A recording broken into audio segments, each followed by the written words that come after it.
a fabulous fabric from the land of the Five Rivers.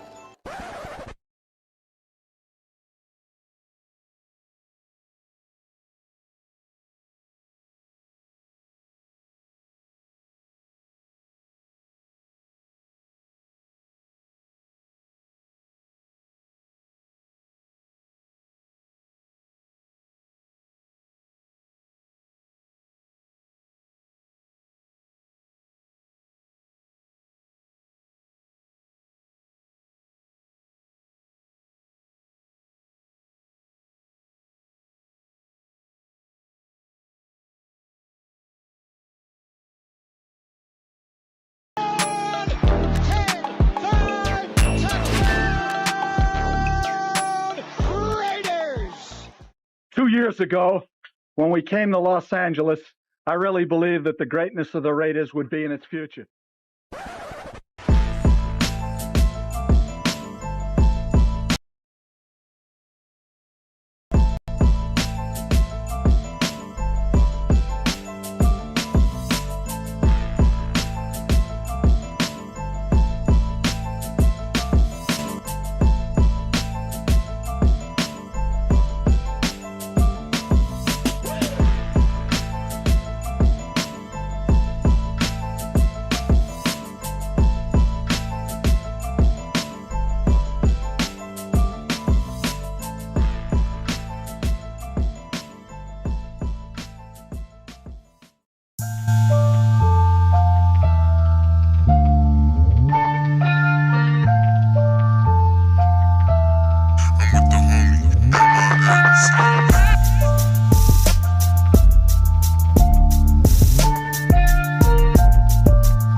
50-50.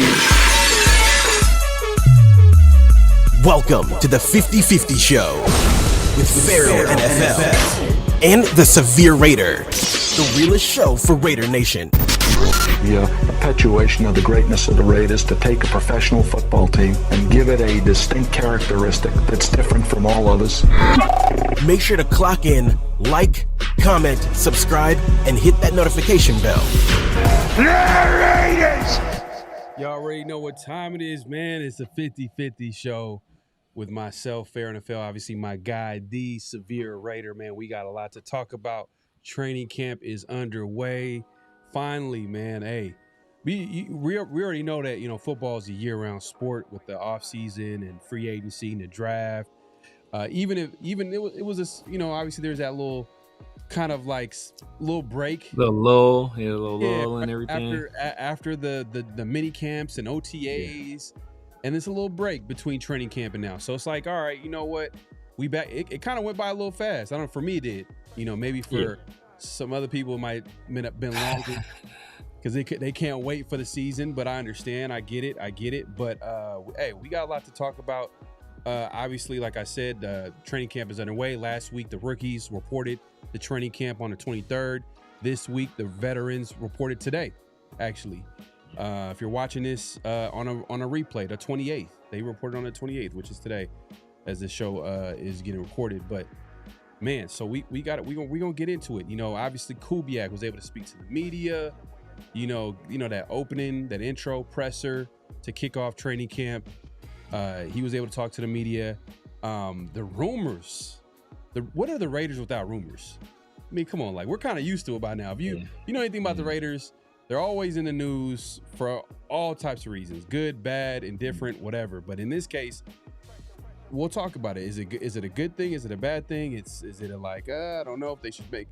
There's a rumor out there saying that the Raiders are heavily linked with nose tackle, Tampa Bay Buccaneers nose tackle, Vita Vea, who formally requested a trade with the Bucs. We'll see. He did say that he prefers a West Coast team or the Raiders. It's just a sad day. You know what I mean? What before? Players used to say, "Oh, a West Coast team," and we already knew the Raiders were included in that. Exactly. But now you got to say the Raiders because they're not in Vegas. They're in Vegas. You know what I mean? They're in the desert. If we're keeping it real, they're in the desert. It is what it is. Yeah. But yeah, that I think we'll get into that conversation. Is that a great move for the Raiders? Is it a move that doesn't align with the team's current trajectory or current plans? Like we've talked about before about how the Raiders are a rebuilding team. They need to have moves that kind of reflect that, and everything needs to be within that timeline. Does getting a Vita Vea, is that a move that kind of fits in with their timeline right now? We'll get into that conversation as well. Today, man, we had to disqualify some flags on the play. So many. To, I believe Chill Ray. Chill Ray in the chat was good, bro. I think you might have been. We're gonna give you. Was it Chill Ray that actually gave us one of our flags? I believe one of our flags. Oh yeah, he kind of tagged us. I don't know if somebody's seen it, but I think he tagged both of us. I don't know if it was Chill Ray, but I'll double check. But it was one of our flags, which is just to give y'all a heads up, Antonio Brown. That's all I'm gonna say. Y'all already know it's a flag. Anytime it's the Raiders and Antonio Brown in the same sentence, you already know it's a flag on the play. Off top. It's a flag on the play. And then and other we're gonna get into a lot of flags on play, some good notable quotables, all that good stuff. And I wanna throw this. There's a specific scenario because I'm gonna bring it up. I guess when we talk about trades, shout out to my guy Ray. He kind of I kind of brought to his attention about a certain trade scenario. He kind of threw one back at me. Shout out to him for kind of putting this in my. Just made me think about it a little bit more, and we're gonna talk about it, a certain trade scenario, and we'll get into that. We'll get into all that good stuff. Yeah, hey, chill, hey man, appreciate you, man. Hey, yeah, it's all good, man. Appreciate you, bro. Bro. Yes, facts, man. Facts. Hey, like we always say, man, if you guys help us out with the flags on the play, notable quotables, we'll shout you guys out. We appreciate the support, and hey, man, it just adds to the conversation, makes the show even better. But yeah, man, hey, my guy Machiavelli in the building. Was good, man. What's good, man. Appreciate you coming through, bro. We see you doing big things, man, over there. Black Team Broadcast, man, growing at a fast rate, man. So we see you growing, man. Much success to you, brother. Appreciate you coming through. TK in the building. What's good, man? We appreciate you coming through, man. What's good. So let's just get it going right now. So the veterans reported a lot of the talk. You hear Kubiak saying that he came out and said that we're 100% healthy going to training camp. So for all the people talking about the Nakobe Deans and rightfully so, because we didn't see him for a lot of the OTAs and mini camps. Obviously, we're going to question that. They're going into it healthy, which is a good thing. We get to see a full healthy team out there. But I think the main storyline, and it keeps coming back, and then maybe it's the media, the national media keeps talking about it. I seen Adam Schefter, who kind of doubles down. Usually stuff that coming out of Adam Schefter, I kind of listen a little bit because he's a little bit more official than all the other insiders. When he gives you something that's wrong, then it's to me it's a huge shock. If Adam Schefter gets it wrong, I'm like, okay. Hey, damn, it is what it is, man. Like sometimes you win some, you lose some, but that Adam Schefter is pretty official. But he kind of brought up the Mendoza. I'm talking about the Mendoza and Kirk Cousins situation. Yeah, and it's not a situation. It's Kubiak in his presser, he kind of came out and said Cousins the starter. Yeah, he's the starter because of. He gave some excuse. We know he was a starter. That's the reason why you got him. You wanted him in place, and then Adam Schefter kind of talks about it a little bit, and this is always the plan, and it's not because of Mendoza. It's not anything that Mendoza is going to do. So it's kind of interesting because I've always said that if like Mendoza like plays lights out in training camp and clearly outplays Cousins, to me he should be out there. But from what it sounds like, they don't want that to happen. They have a plan. The reason why Cousins out there is because they don't want. It has nothing to do with what Mendoza is doing. It's more so we want to make sure that everything around him is solidified, so then he can have as much success as possible.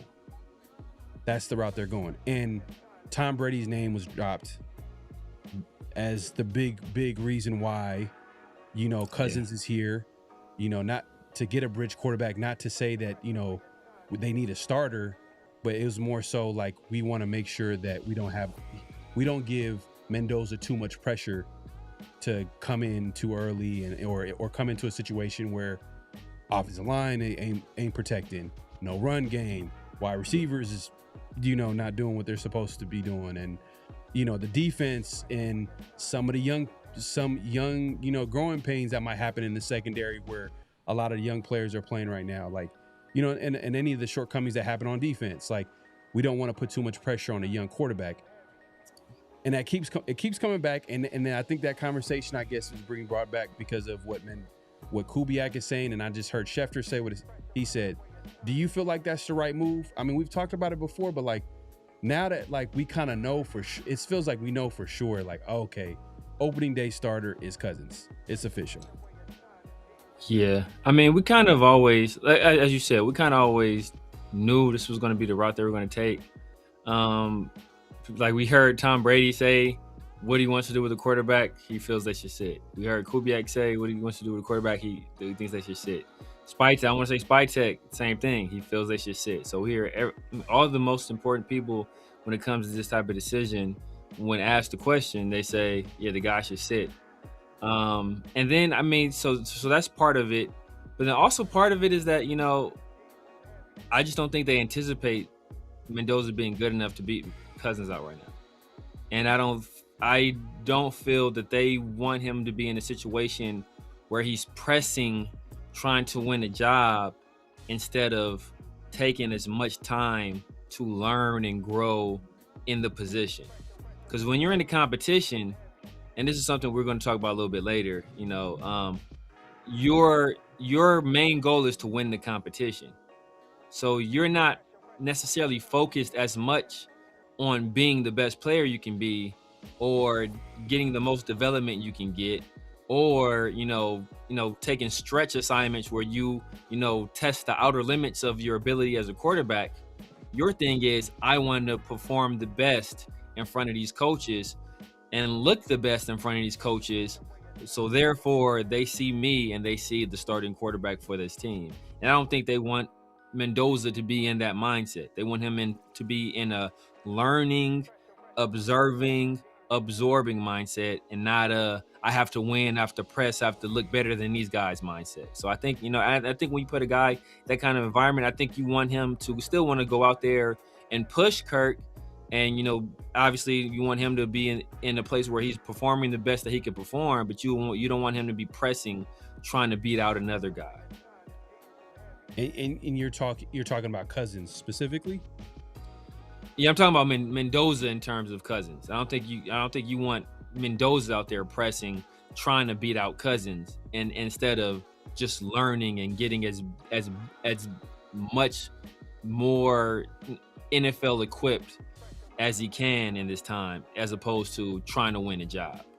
But don't you think that that type of situation would force growth a little bit? Because now you're going to be putting yourself in uncomfortable positions, because you're going to be pushing yourself to figure out a way to make sure you put your best foot forward, or figure out what you need to do in order to beat the guy in front of you. But not now. I get what you're saying, but wouldn't you say pressure makes diamonds? You know what I mean? Wouldn't you say competition kind of is something that you want to preach during this time of year?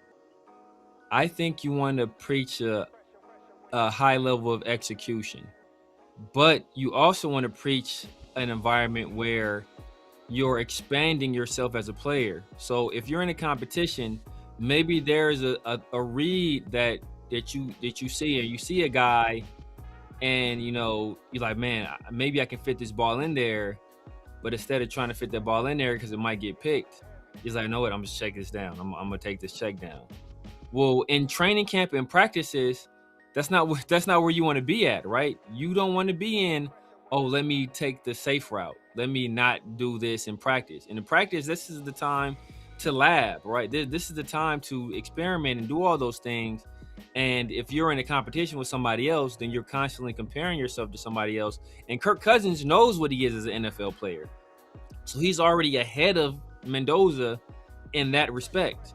Mendoza doesn't know what he is as an NFL player. He doesn't know the throws he can make as an NFL quarterback. He doesn't understand how much zip he has to put on the ball, what kind of touch he has to put on the ball. So he's going to be more taking the safe route instead of let me get outside of my comfort zone. Let me do things I normally wouldn't do to kind of see where my boundaries are as a player.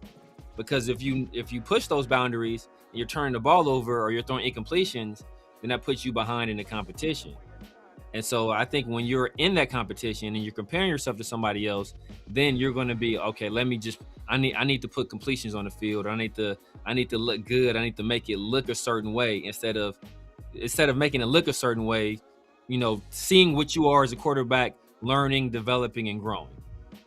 I see what you're saying. What you're saying is that, like, let him play free and be free and test his boundaries in a situation where he doesn't feel like everything he's doing is being magnified or under a microscope because he's in competition with Cousins.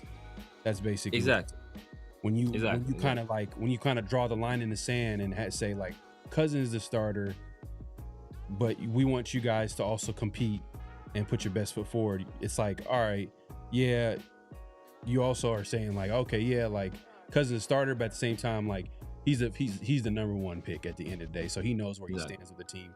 So it's more about him kind of. He ain't getting cut. Yeah, he's not getting cut. Aiden O'Connell, on the other hand, like, he got to make sure he's on point. You know what I mean? So the next team could get him, because we also talked about him being like a trade candidate.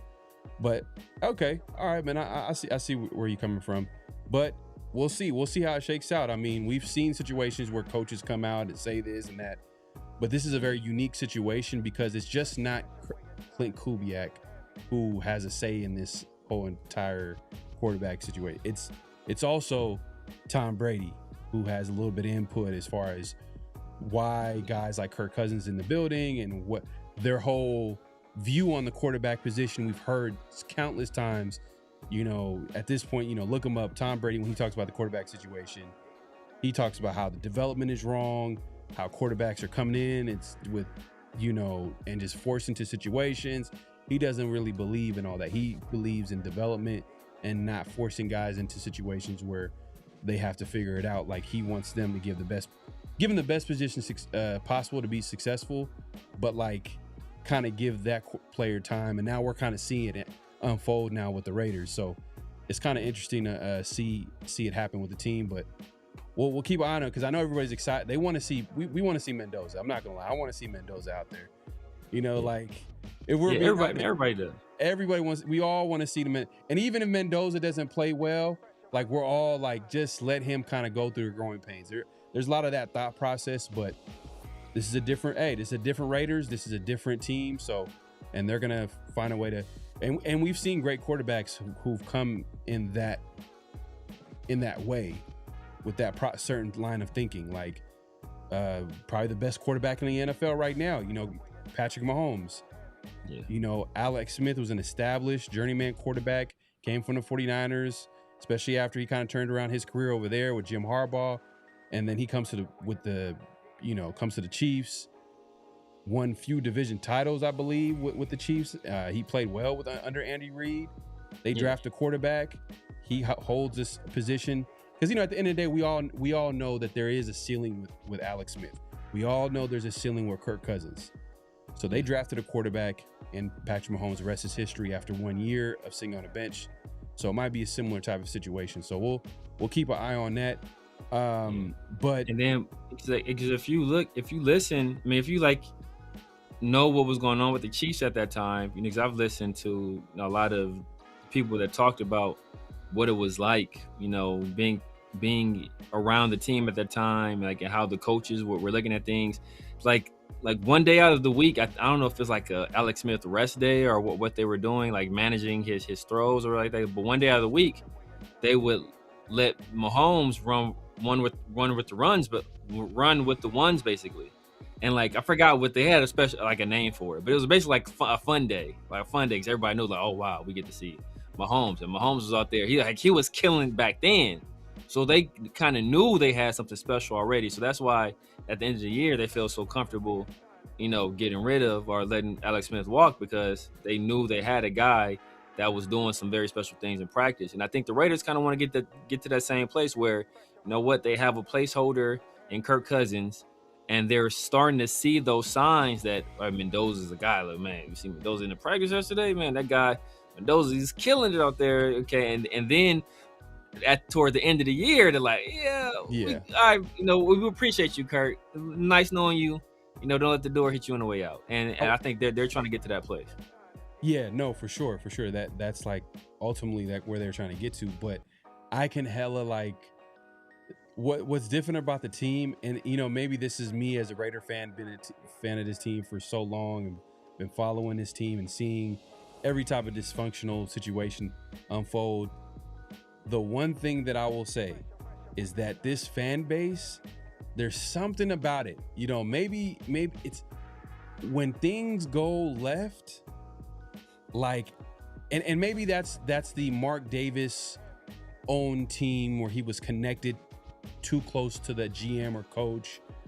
This situation is we think is different where Mark Davis is the owner now. He's been the owner. He's the majority owner, but he's bringing people in their building. He has Tom Brady overseeing that side of the building, as well as so it's a little bit different. So maybe there's a little bit of separation, but when the fan base turns left and they turn on Kirk Cousins, it's going to be interesting to see if they just keep putting him out there.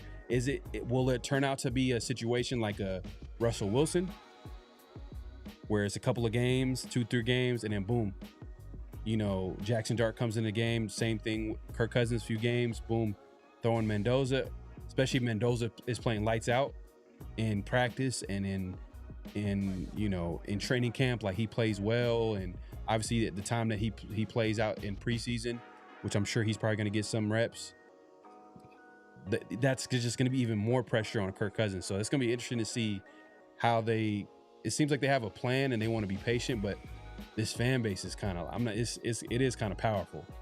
A little bit, just based off history, but that was a completely different run franchise. We like to think that it's kind of, it's changed. We would hope that it's changed. Yeah. But another thing you have to consider is that how close is the relationship between Klint and Kirk, where if Kirk is out there struggling, and the fans are booing him and he's taking just fan abuse every week, he goes out there, and if he starts getting the Geno Smith treatment, does Klint, as a guy that's known Kirk for some time, coached him with the Vikings, does that human element take over? He's like, yeah, I can't let this guy go out there and take this kind of abuse. Yeah. I'm gonna go ahead and pull him, and obviously at that point, if you pull him, you're likely not going to go to Aiden O'Connell because he's going to get the same abuse. you're gonna have to turn to Mendoza, and if Mendoza isn't ready, like, so how does that decision play out? Yeah, no, facts. But the biggest storyline right now is not it's not just the quarterback situation with the Raiders and who's starting, and Kirk Cousins now basically officially kind of named the starter. I think the big news or biggest rumor right now is the fact that like the Raiders are linked to nose tackle Vita Vea from Tampa Bay, who was negotiating a contract with the team, but I guess right now they're in an impasse. Like they're probably far apart in the numbers. Whatever the case may be, it prompted Vita Vea to basically request the trade and put out there, I guess his agent probably put out there that he's more open to being traded to a West Coast team or the Raiders. And he said it in that way because now I'm thinking about like how about Arizona? But so I guess that's a good sign for Raider Nation. That's a good sign. Like a player of Vita Vea's caliber, he understands the difference between the Cardinals and the Raiders. Like the Raiders are on an upward trajectory. The Cardinals, they're kind of what the Raiders were a year ago. You know what I mean? Kind of like waiting to get their number one pick, get their quarterback, to build upon whatever talent they got on the team. So I guess that's a good sign that the Raiders are kind of like being mentioned as a trade destination. That's a good thing, but there's nothing official. I mean, there are rumors saying that the Raiders have an offer on the table. John Spytek comes from that building. He was an assistant GM to the GM that is currently in Tampa Bay. So, maybe that might be something there, but is it the right fit, Severe? Yeah, I mean, Spytek knows him. I want to say Spytek was director of player personnel when Vita Vea was drafted out of Washington. So he's very, very familiar with them. Is it the right fit? I mean, from a player standpoint, in a player type standpoint, yeah, it's salute to Ben. But just in terms of, he's 31 years old. I want to say he turns 32 in February. So does he really fit? It's almost a Max Crosby situation where, like, does he fit with the timeline of this team? I don't anticipate this being that much of a competitive team this very next year. We'll maybe start to make strides towards that the year after, and then really be fully, in full like competitive mode the year after that. But for these next 2 years, I don't see us really being a team that's going to make a push for anything. And by the time we do, Vita Vea is going to be 33 years old. He's also a guy that's going to, if he's not happy with what the Bucs are giving him, like, how much money is he really expecting? Because we see Dexter Lawrence just got traded and got paid. Jeffrey Simmons just got paid not that long ago. Jalen Carter, the guy we should have drafted, just got paid. Yeah. So, we've seen these defensive tackles, they're starting to get paid. That's pushing the market up for these defensive tackles now. So, how much is Vita Vea going to want, or how much he's going to command, and whether that be salary as well as in terms of draft capital. And are we really in position to be giving up that kind of draft capital? And, in the draft that's coming up, that's going to be a fairly deep draft, and a draft that could conceivably have a whole bunch of quarterbacks get taken early in the first round, which means what? Better players going to get pushed down later in the first round, early in the second round. We're probably going to have an early first round pick and an early second round pick. So do we really want to have to potentially give up an early second round pick for a guy like Vita Vea? I mean, that's not, if we were, full and ready to go, we can compete this year. We had a wide receiver one, like, we kind of knew what we were doing, and we kind of had our eyes on, we're going to be pushing for a playoff spot. We want to make a deep playoff run. Okay, then you can make that move. But right now, there are so many question marks on this team. Sure, trading for him answers one of your question marks, but like, all those other question marks remain, and then you lose the assets that you would need to address those other question marks. So I just don't think this is the time for it. I hear you. It is tempting though. I'm not gonna lie. It is tempting because if the one thing that gives me pause is the fact that like he can't agree to a contract with the Bucs. He's 31 years old. He wants to get paid. The Raiders, we've constantly said like, hey, this is a rebuild. They need to build the right way. We've heard spy takes it time and time again. So I don't see them kind of making a deal unless, you know, unless like it makes sense. I'm not sure if it does, because now you got a player that we've kind of said about, let's say, for example, Max Crosby, right? The reason why we were like, you know, at this point, let's see what we can get from Max Crosby is because, you know, we see the Raiders kind of going a different direction. Now, obviously, still with the team for a lot of different reasons, but I'm just giving you an example of like Max Crosby. The reason why we were looking at him possibly getting traded, and we kind of put that out there before all the things that happened and unfolded, and him eventually getting traded, but then not get traded, is because like we see that, you know, Max is getting older. He's been with the team for a while. He wants to win now. He's 28, going 29. We kind of see this team kind of getting younger. They're going to draft a young quarterback, basically build around that young QB. So why would you go out and get a 31-year-old and give him the bag? Yeah. You know, how does that make sense? How does that fit in? Now, if it's like I'm trying to make sense of it. Like, what happens if it's a 2-year deal? It's a 2-year deal, because at the end of the day, it's not just about you know, Mendoza, right? And, you know, just trying to win now. It's also like, okay, don't you have to pay other players, younger players that homegrown players, aka Brock Bowers? We don't want anything to get away of that, right? There's other young players on the team, hopefully, that take the next step. And like, if the Raiders want to keep them and actually build through the draft, what's the whole point of saying build through the draft and signing and giving contracts to homegrown players? What's the whole point of doing that if you're going to give the money to some other player from another team that's older? Like, you're literally kind of going backwards at that point. So it's the game is chess, not checkers. So you got to look at, I'm sure Spy Tech is looking at everything, and if he wants to come here for a 2-year deal, I'm sure they can probably front load it if they really want to, but it does make it interesting. I'm not gonna lie, Severe. Like, you pair a guy like him in the middle with the depth we have on that D line, which is mostly on the edge. Yeah. And man, shout out to my guy. Let me address it. He talks about it right here, bro. My guy Raider Smoke in the building.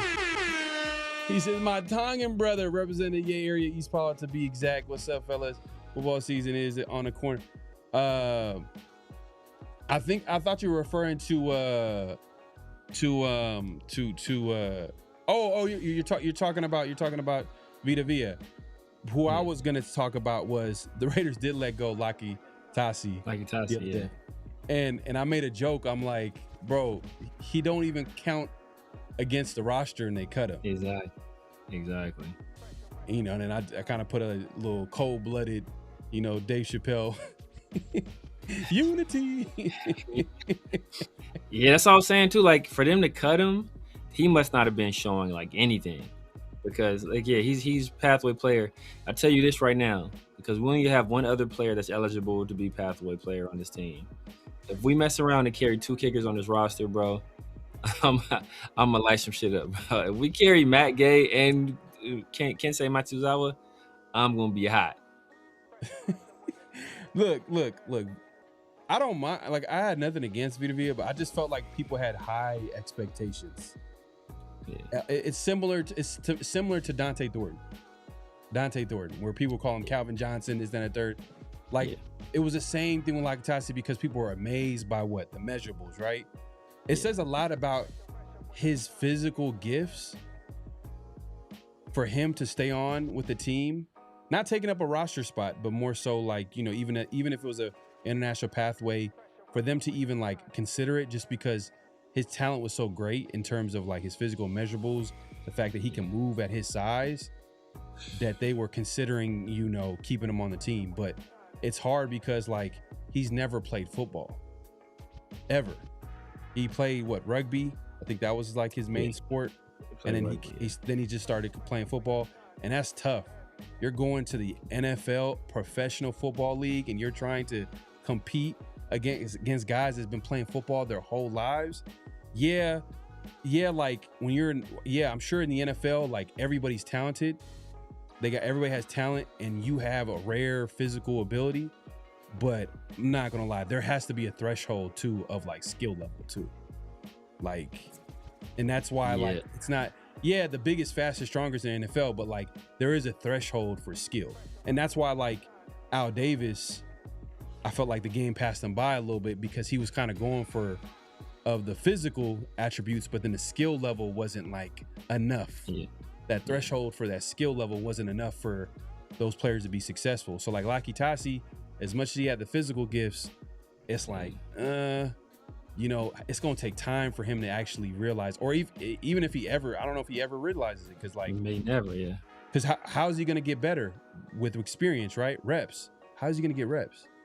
If he's going to make, like, damn, it's going to be it's a tough road for him. But I thought, I to your point, I don't know, like, are you against Laki Tassi getting, I know we're kind of going off tangent, but like, were you against Tassi getting cut? I don't feel they should have cut him. I mean, like I said, unless he was just doing something like egregious, because he doesn't count against the roster. So like you can literally keep him, continue to coach him up, and then they kind of put him in a tough situation where originally he's supposed to play on an interior defensive line, and then last year they switched him to offensive line, but then they stick him with Brendan Carroll, who's the worst offensive line coach in the league. So you got a guy that doesn't know anything about football. You're moving him positions, and then the position you move him to is the coach's son that doesn't know what the fuck he's doing. So it's like, so you didn't do him any favors. So I would have rather at least let him, stick and stay through all the training camp and continue to coach him up. And you know what? You just go hard through this whole training camp, and then you look up at the end of training camp, you see what progress he's made. If he still at that point hasn't made enough progress for you to justify having him around, then let him go. But at least let him get through. Like, I will let him get through training camp. Let him get through pads. This is what, like, a guy that's supposed to be a physical player, a physical specimen. You don't even let him get through the padded portion of practices yet. So I think they cut him prematurely. And for some bums, like, who's these generic ass players you picking up? Like, one of the receivers is like, you picked up another 5'8" receiver. Like, don't we got 3 of those on the roster already? Like, you need another one? Like, what? Like, what's this? This Chaz Watkins, whatever this dude is. Like, what do we need another one of these dudes for? So it just doesn't make any sense. Someone in the chat mentioned that, like, players might, do physicals before training camp, and he might have failed it. Maybe that might have contributed to him getting cut possibly. So they would have did physicals before OTAs. So they did physicals already before OTAs. Only thing that would have went down today would have been conditioning tests. But he got cut before that even happened. So he didn't even do a conditioning test. So I can see if, like, he got here and they did a conditioning test and he was out of shape. But, like, they would have had already cut him, in my opinion. So, but maybe Richards reported on the 23rd. So maybe he failed a conditioning test. That's a possibility. Yeah. But we just went on a tangent about Laki Tassi getting cut. I thought it was like kind of like Raiders ruthless getting cut and you don't count against the roster. But the NFL is, man, not for long, man. That's what it stands for. But going back to the Vita Vea conversation, right? I'm trying to see how it would make sense. Maybe if it's a 2-year deal, you know what I mean? It's not like a super long-term deal, but you give him a 2-year deal, but you give him the money, and it doesn't affect any type of negotiation and contracts with younger players that are on the roster that you're considering extending, then I'm like, all right, cool. Maybe you can make it work. Now, my guy Huey says 2-year, $25 million. More like he's probably asking for at least $25 million a year. That's $25 million a year because he's averaging like 8. I think his last contract was about 18 a year. So yeah, he's going to want like something like that. And you got to keep in mind that D tackle market is going up because you mentioned some of the guys that got paid recently. Obviously, guys like Jalen Carter. Probably maybe add Aaron Donald to the situation because he's also having the same issue right now, according to Adam Schefter. He's trying to figure out the price of him coming back out of retirement. a guy that's been out of football for the last couple of years, but we all know who Aaron Donald is, one of the greatest defensive players of this era. So same situation, kind of figuring out that number. But yeah, like it has to be something that's, I agree, max 3rd round pick. Huey, I agree with that. Max 3rd round pick for me. Preferably 4th and maybe another later round pick, you know, but it's going to be tough just because I'm like, damn, you're going to have to pay for a 31-year-old and give up a premium pick. I don't want to do that. I don't want to do a 2nd round pick. I'm passing on that. But like a 3rd, I'm like, you know, because and the way I look at it is this. The reason why I can make sense of a 3rd, I'm like, all right, what does this move do to the team? What does it do for ultimately the guy that you're trying to build around and you're trying to make life easier for? Mendoza, right? It's the defense, right? Having a quarterback having a great defense puts less pressure on him to force the issue. He could just manage the game as he develops as a quarterback. So what does a guy like a Vita Vea's talent do for the Raiders? Bro, it's going to unlock the defensive line. Like we can now put now the ceiling a little bit gets even higher with Vita Vea on the defensive line. It makes everything easier for everybody on that defense. You think about, like, you could argue if Nakobe Dean stays healthy, Quay Walker continues his trajectory in his career, and then you have a D line, that's one of the best front sevens in the league now. You're talking about that. Like if possibly, potentially could be one of the best front sevens in the NFL. That's what a move like Vita Vea can do, and make a legit defense. Now there's a lot of moving parts. Rob Leonard on as a defensive coordinator, I get it. Our secondary is young, you know what I mean? Even though like we like some of the young pieces, they're still not established. They still haven't proven anything. So there's a lot of that going on. So I get that, but like, man, it would be nice to have a D line that gets to the quarterback. It would make life easier for everybody in the secondary. You know, I'm just saying. Especially on the end of the division when we got Patrick Mahomes, you got, you know, Herbert, and you got all the other quarterbacks in the AFC that you gotta, if you have playoff and Super Bowl aspirations that you got to get through. You kind of like have a one piece of the puzzle of having a D line to get to the quarterback. What Al Davis said, the quarterbacks must go down and must go down hard. What did he say today? It's true. Yeah. I'm just saying that's what makes me think about it a little bit more. But I pass if it's a 2nd round pick or higher. I pass if he's asking for a longer than a 2-year deal. If it's like 3 to 4 years, I'm like, ugh. It got to be one of them situations where if it's a 3-year deal, then it might be 2-year in actuality type of situations. But think about, like, why would he come here for that though? Like, you feel me? Like, because he's already got 1 year on this deal right now.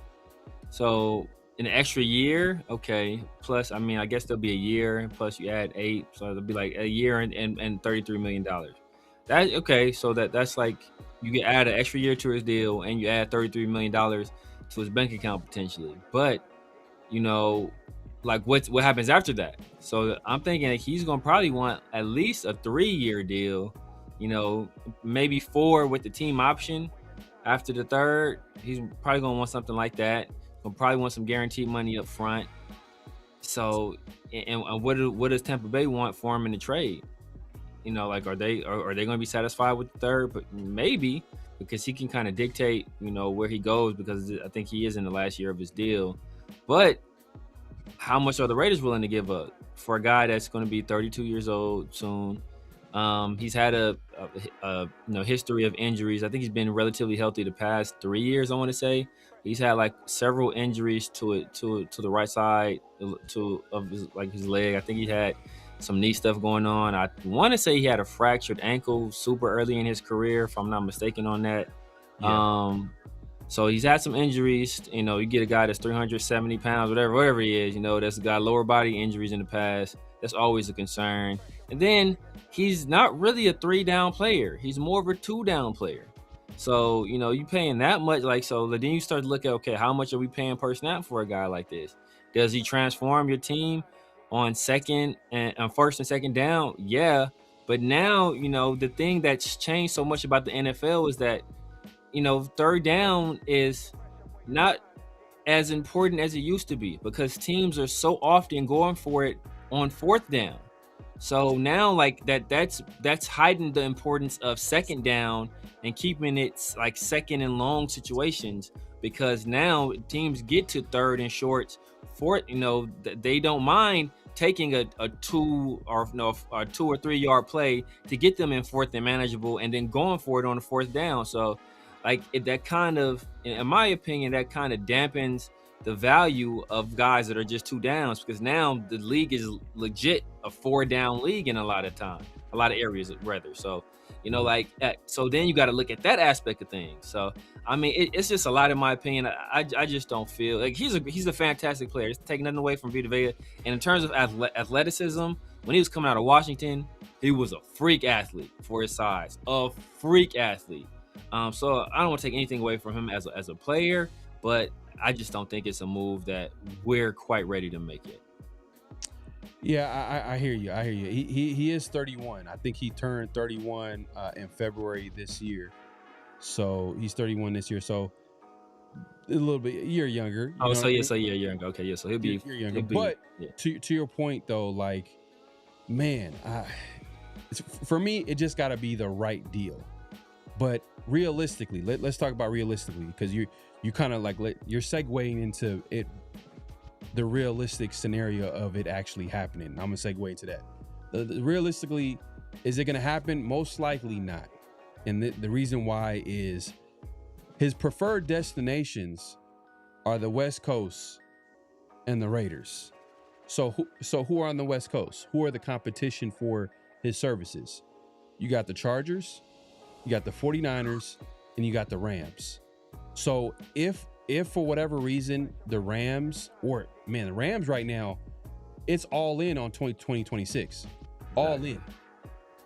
There could possibly be a situation, and I don't think it's gonna happen, but it'll be crazy. But it'd be a situation if they get Aaron Donald. I don't think that's gonna happen because that's too much money. But man, imagine Aaron Donald, Vita Vea, Myles Garrett. I'm just saying, like, just think about that defensive line. That'd be crazy. But let's say if Aaron Donald's situation doesn't fall through, like the money, they couldn't agree on the contract. Without a hesitation, they'll try to make a move for a guy to be. And I think that'll be a perfect fit for him. I think he would want to go to LA and complete for a Super Bowl. Like, they're gonna want to make that happen. Then you got the Chargers. That's another team that, like, West Coast checks the box. Better technically, you could argue better situation. Win now, he's technically. Yeah, I'm just trying to. I don't want to give the Chargers any due credit. I don't want to give them credit. I mean, it is what it is. But they are a team that's pretty good in the division, right? But and then you think about this. Look, with the Chargers, right? The Chargers have Tulio. I don't know, never mistake the guy's name. Tuliopo, whatever his name is, the outside rusher. Yeah. They got Khalil Mack, and they just got Mesidor. Yeah. So you add him to that. Ooh. That's that's a little bit of a different dynamic right there for a team that's more prepared to win now. Like if we are in a position where we're in a win now situation, or our window was kind of open. Okay, cool, we do it. But bro, the windows is closed, the door is shut, it's locked. We got the blinds down. Like, bro, this is not the time for it. We're trying to see what we have in house before we even look out the window, right? So, like, we got young guys we just drafted a few years ago. What do we got? What do we get out of these guys? We got some guys we just drafted, late this year. We got some guys we brought up as UDFAs this year. Do we think they're going to be guys that are become starters in the league? The chances of that are very slim. But when you're in the situation that we're in, you want to see what you have, because there's still the possibility and the potential that you could have found a diamond in the rough. But if you immediately put a guy in front of him and pay him a lot of money, then that leaves you no incentive to want to figure out what you already have in house. So, like I said, I just don't think the situation we're in right now, it warrants us making a move like that. Yeah, and for me also, I just think that the Raiders would be like, they wouldn't be at the top of his list. You know, and I think, correct me if I'm wrong, my guy Raider Smoke says my boys were teammates of his in high school, and he was moving like a Derrick Henry at his size at tight end. Damn, it's crazy. Yeah, he played running back. I think he ran for like 600 yards in one season or something crazy like that. Yeah, nah, he's a crazy athlete, bro. I remember when he was coming out, like that's why people were. I forgot it was another defensive tackle or another defensive player in that draft. I can't remember who it was, but they were talking about like who was the best defensive player in that draft or who was the best D tackle. I can't remember who it was, but he was like Vita Vea he's a freak athlete. He's a freak athlete.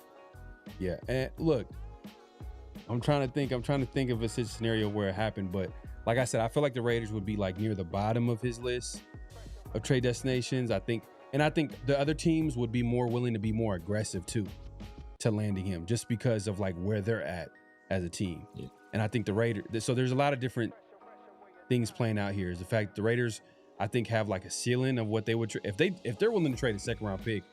I don't think that's a smart move, but I'm just assuming that the Raiders are a whole different team. Spytek is moving like a smart GM. I don't think he gives up a second round pick for Vita Vea. I know he came from that building. I know Brady won a Super Bowl with him. I know people in that building are familiar with Vita Vea as a player.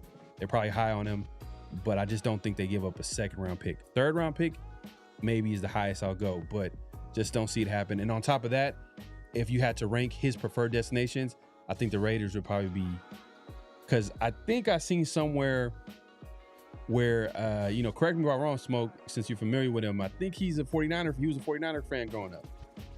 Might be wrong there. So maybe he's from the Bay Area. Either way, he's from the Bay Area. He'll be able to come back home and like play for a team that's, has some talent on the defensive side of the football too as well. So add him to the mix. So I think he probably would look at that as a plus for him. Obviously the Rams, the Chargers, and then you start thinking about, okay, maybe throwing the Raiders if they're willing to trade for him. But it's interesting to think about. I'm not gonna lie, it does make you think a little bit, but it's just, for me, it has to be the right situation. That's correct, right? He used to be 49er fan. All right, so I would think he ain't gonna give us no love. And look, 49ers, I think the 49ers need some interior help, because I don't know if they kept old boy Hargrave they gave all that money to. I don't know if he's still there, and if he is still there, I think they would like to move off of him, because like he's not giving them the value that they anticipated on that contract. So yeah, I can't remember if they jettisoned him already, but if not, he's not living up to the money he's being paid. So if they can move him out of the way, bringing a guy like that, I think they would, that would be their preference. Real quick before we move on to flag on a play, did you have any thoughts on what Kubiak had to say about McCoy? Obviously he made a comment about him, not playing football in over a year or a year at least. So but he's going to participate. Like, what did you take from those comments from him? Like, was it kind of like, all right, will he be in there in the mix to possibly start, or are they just going to be very, very kind of strategic in how they have him go out there and compete in training camp?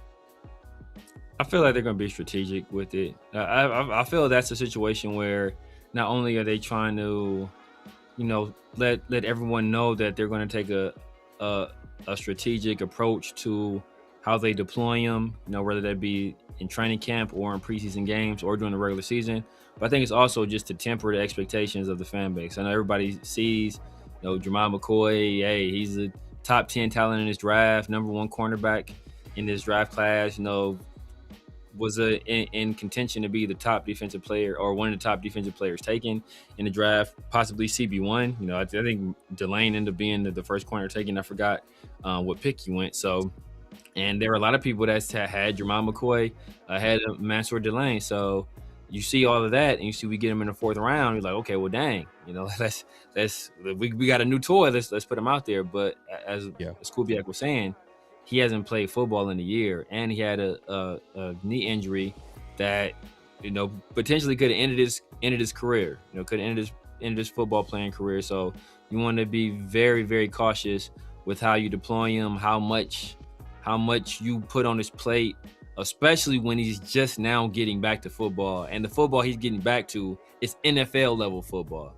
The one good thing I will say is that if you look at NFL rules for practicing, as compared to college, like college, you're allowed to do way more. You're allowed to have way more practices. You're allowed to do way more at the collegiate level. Surprisingly, some people are surprised to hear this. You're at the NFL level. You have much more limitations put on you in terms of practice time, in terms of how much contact, in terms of how many padded practices you can have.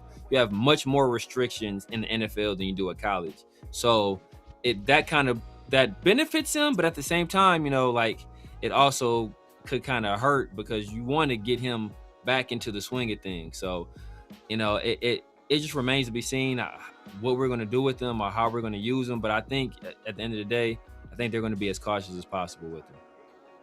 Yeah, we'll see. Because I do want him to be out there and compete, because I feel like he's also one of those guys like that makes you think like, man, if we can get a player of his talent to just get it going and figure it out and have him playing well in this defense, then it just adds to another layer to this team on that side of the football.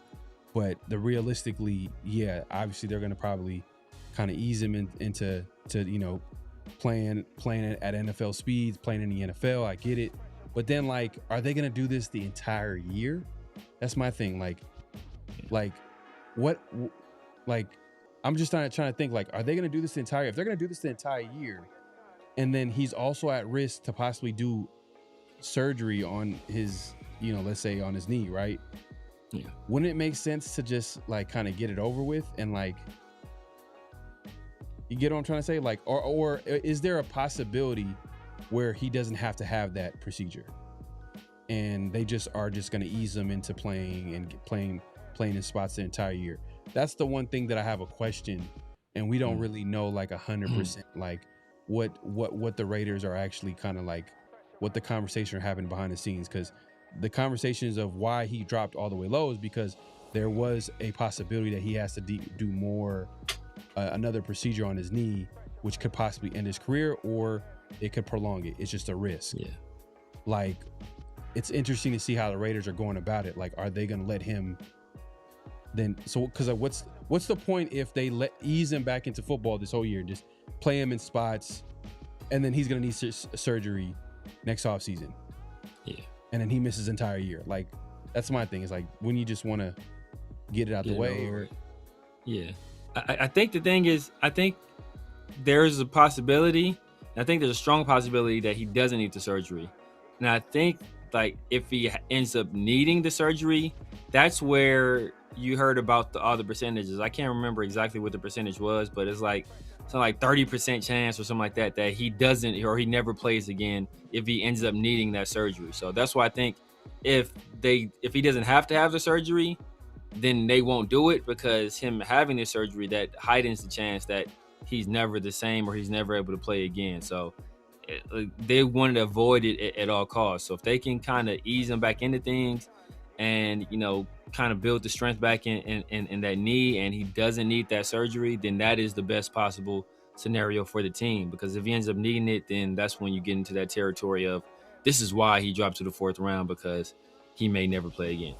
Yeah. Not a bot says, yeah, he can't go another year without playing or he'll never play again.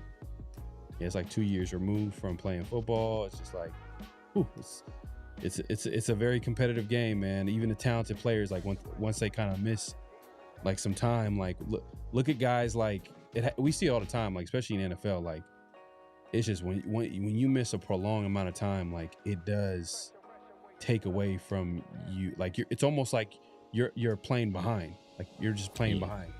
And I've seen just to give examples of guys like what's the wide receiver that came out the gate having like 200-yard games back to back for the Browns, wide receiver. Oh, what you call it?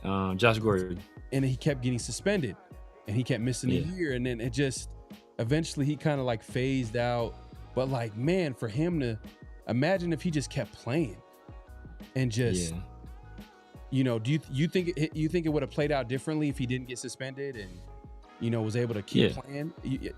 Because him not playing in the NFL and getting suspended, I think probably had an effect in his career as far as like, his ability to, be productive. And then when he came back, he just never could be able to recapture, like, because I know he came back, he I think he came back to the Browns, but he came back to like the Patriots.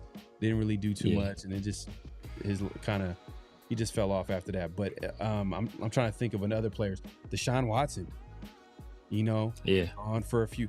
Deshaun Watson. People forget Deshaun was he's like a top 5 quarterback. Top 5 quarterback. He was a top 5 quarterback.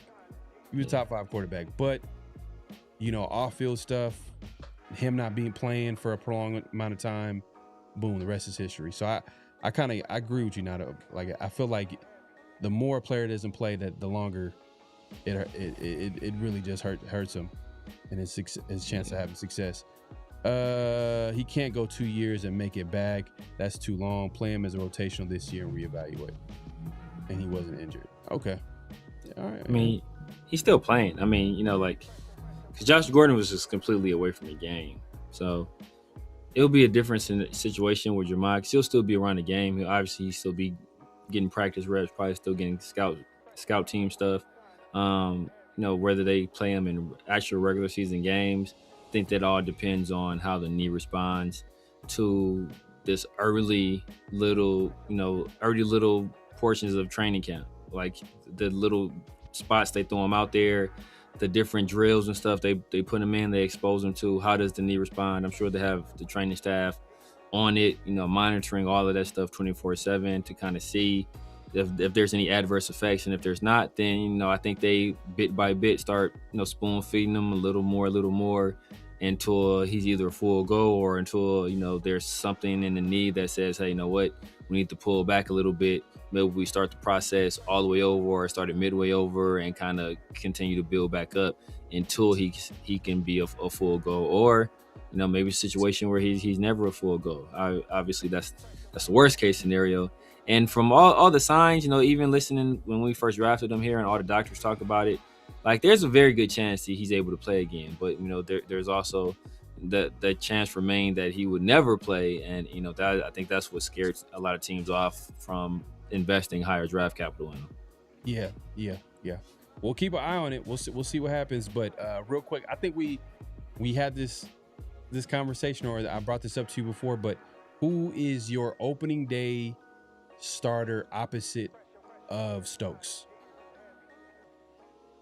Yeah, this all depends on Jemima McCoy. If Jemima McCoy is healthy, you almost have to go with him. But I'm taking the safe route. I'm going Hezekiah Masses. Wow, Hezekiah Masses is the safe route.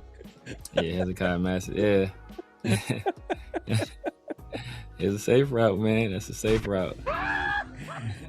Man, hopefully Darian Porter ain't watching this, man. Darian Porter is not. Darian Porter is. Yeah, there's a very good chance Darian Porter is the Dante Thornton of cornerbacks.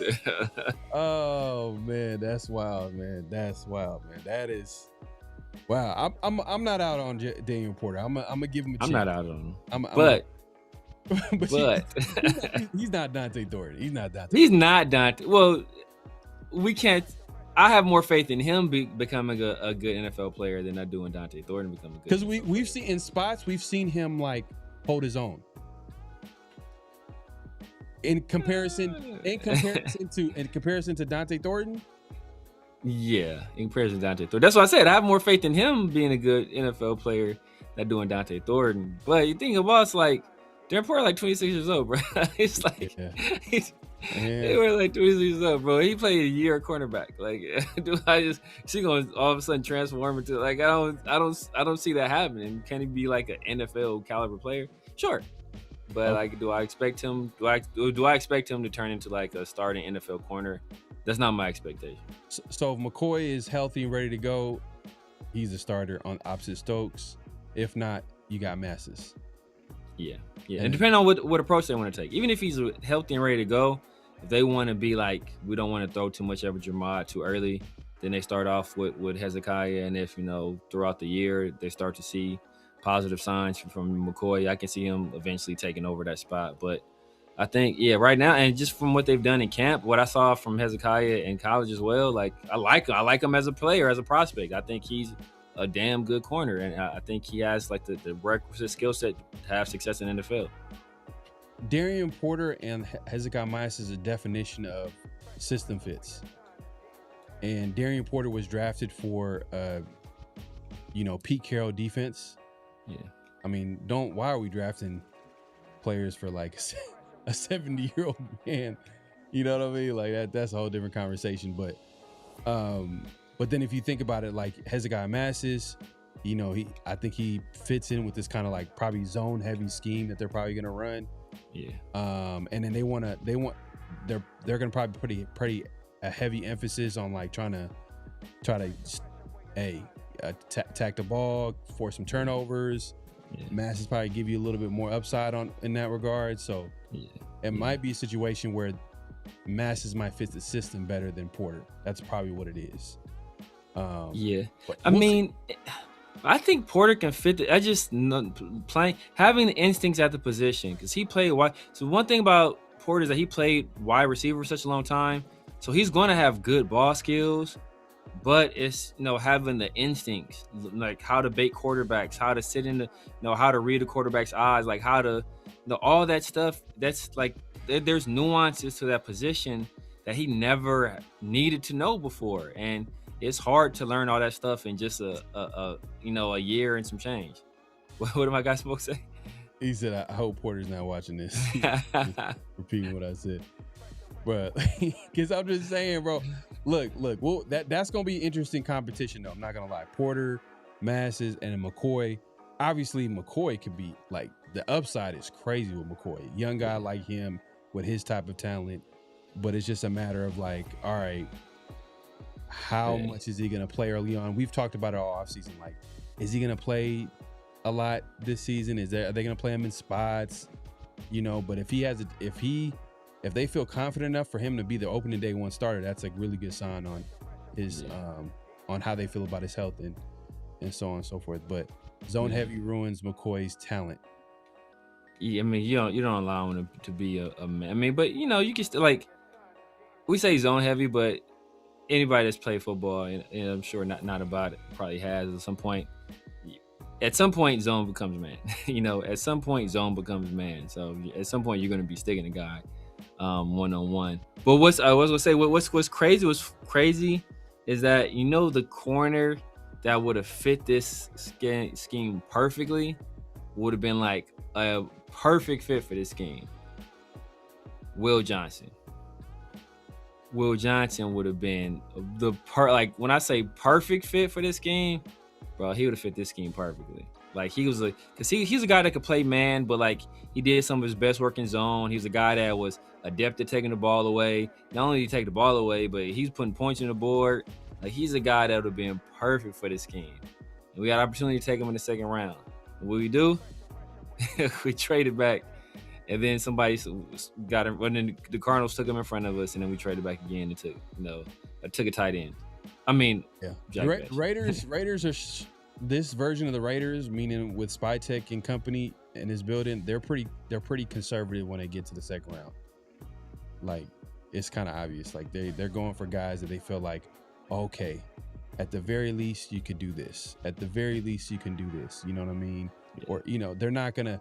I don't think they take too much risk. They like to take risk starting. Maybe you could argue maybe in the third round, but the fourth round is where they like the McCoys, where everybody's scared to like touch him, or Dante Thornton, a guy that was like, we had him like in the sixth round. We were drafting mock drafts, but we all know mock drafts don't matter in the NFL. Like they got their own big boards at the end of the day. Like this last draft was crazy though. I think that was probably the craziest in terms of like seeing players get drafted in places where like, what?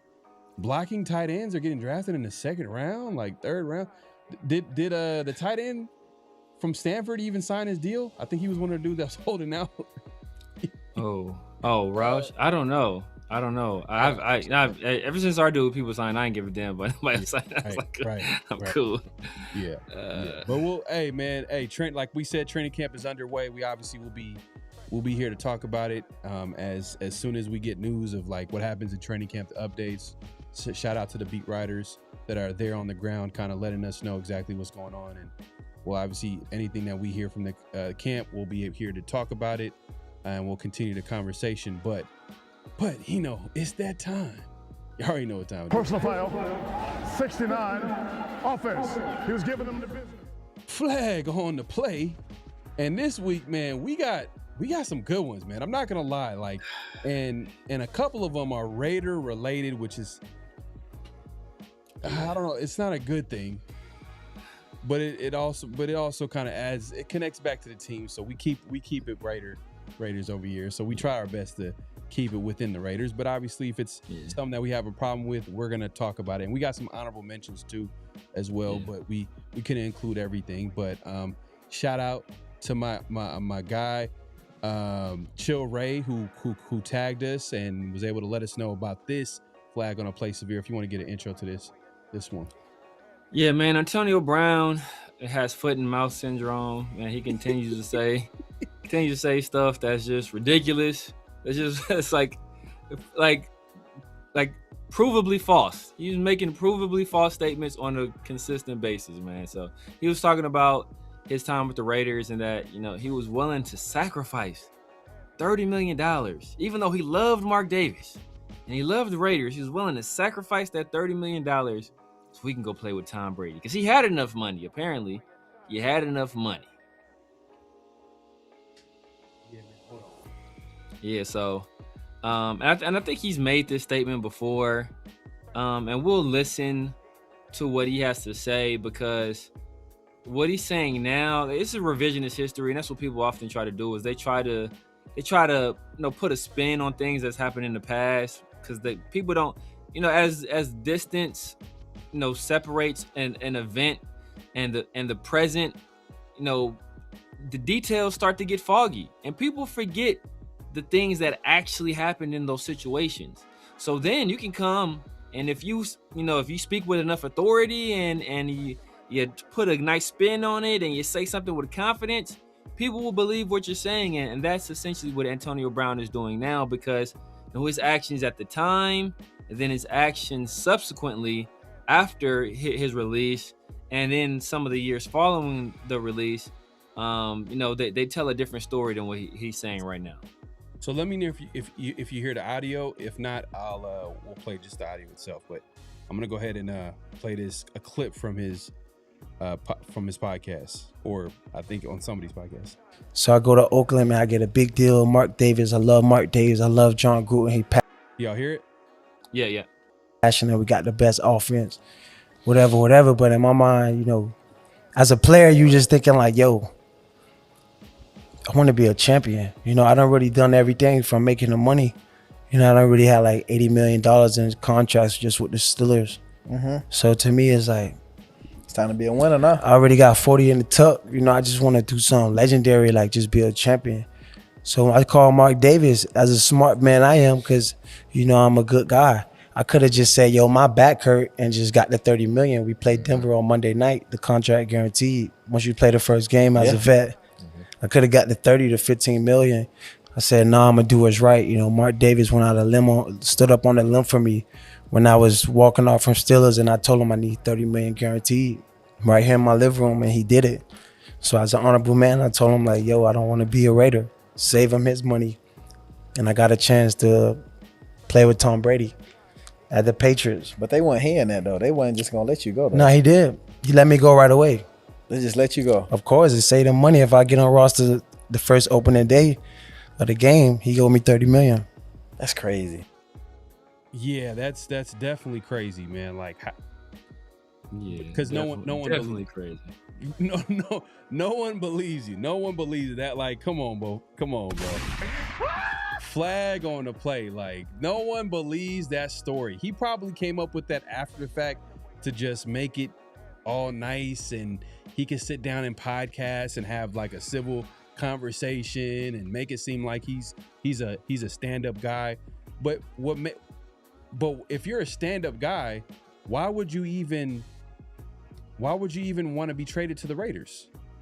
Why did you want to, like, why did you even go about it that way? Like, it was just the way he went about it, spoke about his character, and for him to come and explain the whole situation and try to make it seem like he's a stand-up guy and high character dude. He spoke to the owner and like he didn't want to take his $30 million. Get out of here, bro.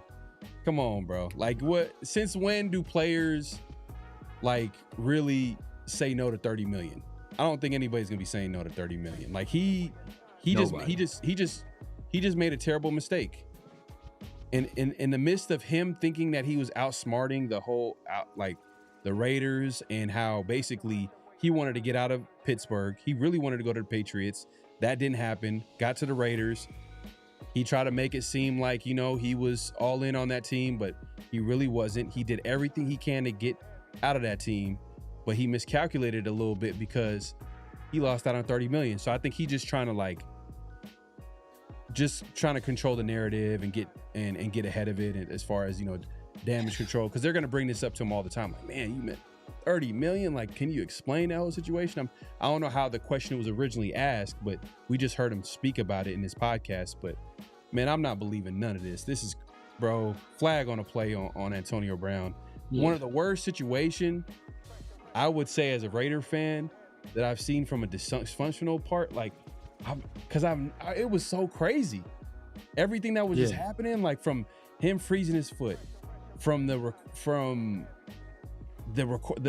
icing on the cake was, you know, him going back and forth with Mike Mayock was wild, severe. But the icing on the cake was when he had Gruden on it. Bro, I was like, it was so like, man, yo, bro.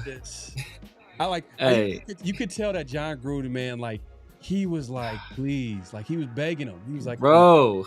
He was begging. He was emasculating himself just on the phone, just bro. Just it was disgusting, bro. It was like, come on, man. I know you could be. It was like, come on, John, bro. Well, get off your knees, John. Get off your knees, man. Man, bro, get off your knees, John. Yeah, man. He straight up.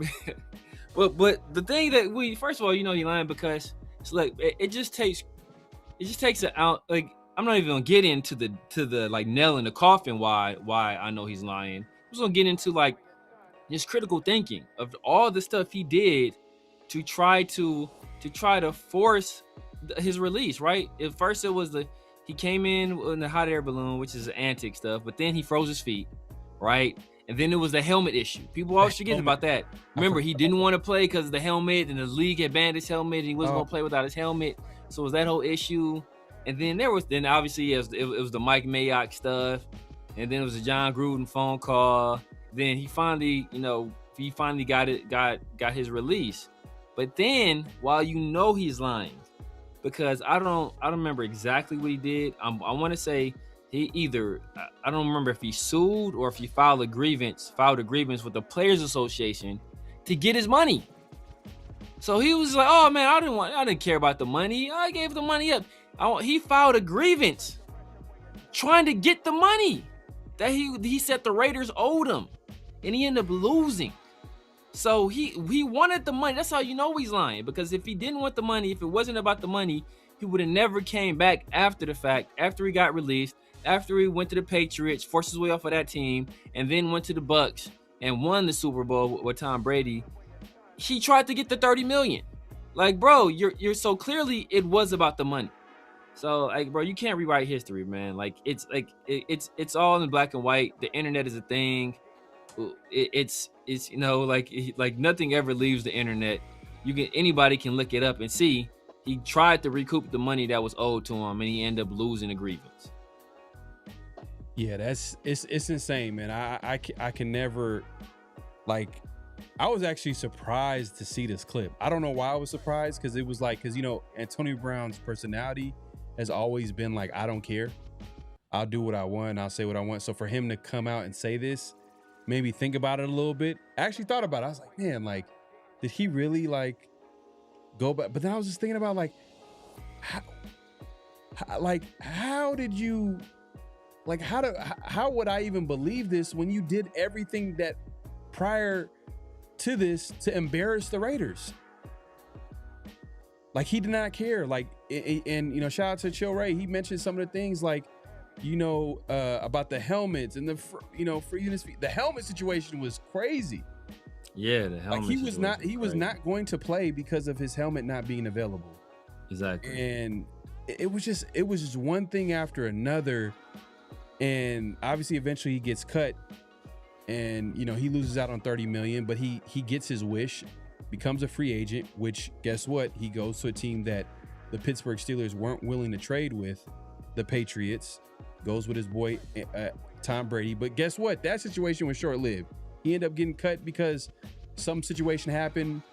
He was trashing Robert Kraft, bro. He was bringing up Robert Kraft at the massage parlors. He was trashing Robert Kraft, bro. Like, yeah, and especially Antonio Brown at that time. Maybe he's calmed down since, but at that time, like he's a wild man. And as each day went by, like the respect level of the head coach for the Steelers, man, Mike Tomlin, went up every day. I'm like, man, how did he have this guy in the locker room? And we did have no idea whatsoever. But flag on a play on everybody that's associated with this podcast, bro, that sat there just nodding their head like, oh, for real? Oh man, you an upstanding guy. Like it, Tyreek Hill over there just nodding his head like, and Tyreek Hill, he got a big ego. Like I didn't know until like, his time with the Dolphins kind of like revealed himself. Remember after like, I guess, didn't he do something after the season ended? I don't know if they made the playoffs or they missed the playoffs, and he just quit. He made a statement saying that he wanted to leave the team or whatever, and then he ended up coming back the following year. Tyreek Hill, remember he said something? Yeah. So he's kind of like. He was putting out cryptic messages, basically saying he wants to leave. Yeah. He doesn't have Antonio Brown syndrome, but he's like he just has like some small symptoms of big D. Like Devontae Adams has symptoms of being a diva too. Yeah, same. Like it is what it is, man. All these wide receivers, man. And Tyreek Hill just agreeing with them is just don't be talking about Devontae. East Palo Alto is in the chat, man. Oh yeah, Red Smoke, man. My Smoke he says my barber was cutting for the Raiders at the time, and this dude was always with cameras everywhere he went. Was on his own. This dude's delusional, yeah, man. It comes. Hey, he's one of the biggest divas of all time, man. You put him up there with the Randy Mosses and the Terrell Owens, as great a talent as they were, man. For whatever reason, like those guys, like receivers, they're divas. They just got that. Would you say Jerry Rice was a diva? Some people said he was. I don't remember the stuff, but I heard he was though. Man, he was a great player though. But he's great. The greatest football player of all time, in my opinion. Him and Lawrence Taylor are the two. Lawrence Taylor, I can't get mad at that. I mean, they dominated their position like no other. Like to this day, like Rice still has records that's, you could argue probably never get touched. But yeah, you think about it, like a lot of the way the NFL is going, you would think like passing league, it's making it easier for guys to get like the numbers. But like just thinking about it, like, damn, Rice was doing that back then, dominating like that and getting the easy, like, whoo. Yeah. Crazy. And then, man, LT, he won MVP as a defensive player. Like, that's never going to happen again. Never going to happen again. Nah. Hey, man, there ain't nothing against Devontae, but I just didn't like how it ended. I was just like, what? Like, it was just a random way to end his time with the Raiders. Yeah. Because it was almost like he was insulting our intelligence a little bit. Like, when he went on to that podcast, do you think he froze? Like, did he think it through? When he went on was it Up and Up with Adams, Up and Away with Adams or whatever the show? Oh yeah, Up with Kate Adams, whatever. Yeah, Kate Adams. He was doing a weekly appearance. I'm not sure if he still does it, but if Raider fans still remember, like prior to the podcast or maybe right after podcast, we all found out like he literally went up to Antonio Pierce after a win, went to the office and requested a trade. Yeah. And then came the next day, was like, I don't know where this noise is coming from. Like, where is it coming? Bro, disgusting. Man, and I don't have no problem with players like going to other teams, signing with other teams. It's a business, getting traded. it was just like, what? Like, what? Did he not? He thought he was a smooth criminal. When It was like, oh man, that was crazy. And he had the Aaron Rodgers, and it was like, oh bro. Yeah, but flag on a play on Antonio Brown. He will always be a flag on a play for Raider fans and Raider Nation, and how he handled the whole entire situation. I thought it was most dysfunctional situation with the Raiders. Hey, Steam T, that's all you, brother. That's all you, brother. What happened? He's a K Adams is hot. That's all you, brother. You can have that, brother. You know, I need It is what it is. But now we're not done yet. You got another flag on the play. This one is actually pretty ruthless, to be honest. Yeah, this one pretty ruthless, man. We all know, former, ironically, current Steelers defensive coordinator, kind of ties some of the stories together. Current Steelers defensive coordinator, former Raiders defensive coordinator, Patrick Graham. He's been in the search for he was in search of a head coaching job for quite some time, and he was able to get an interview or secure himself an interview with the Jacksonville Jaguars regarding their head coaching gig. And he had an interview, and they were supposed to all meet, after the fact at a local Jacksonville steakhouse. And the events that transpired subsequently, some of the coldest things, one of the coldest things you ever see. So while he was at the restaurant, reservations, I want to say it's supposed to be 5. It's Patrick Graham, supposed to be 5 other people meeting there. Mm-hmm. People never showed up. And while Patrick Graham waited there, I think for almost an hour, the Jacksonville brass were actually, basically consummating the head coaching hire of Liam Cohen, who had recently, or like previously, I think, pulled himself out of the running for that head coaching job. And that's why the team was basically on the precipice of moving forward with Patrick Graham. Liam Cohen decided to take the job, and they left Patrick Graham hanging viciously.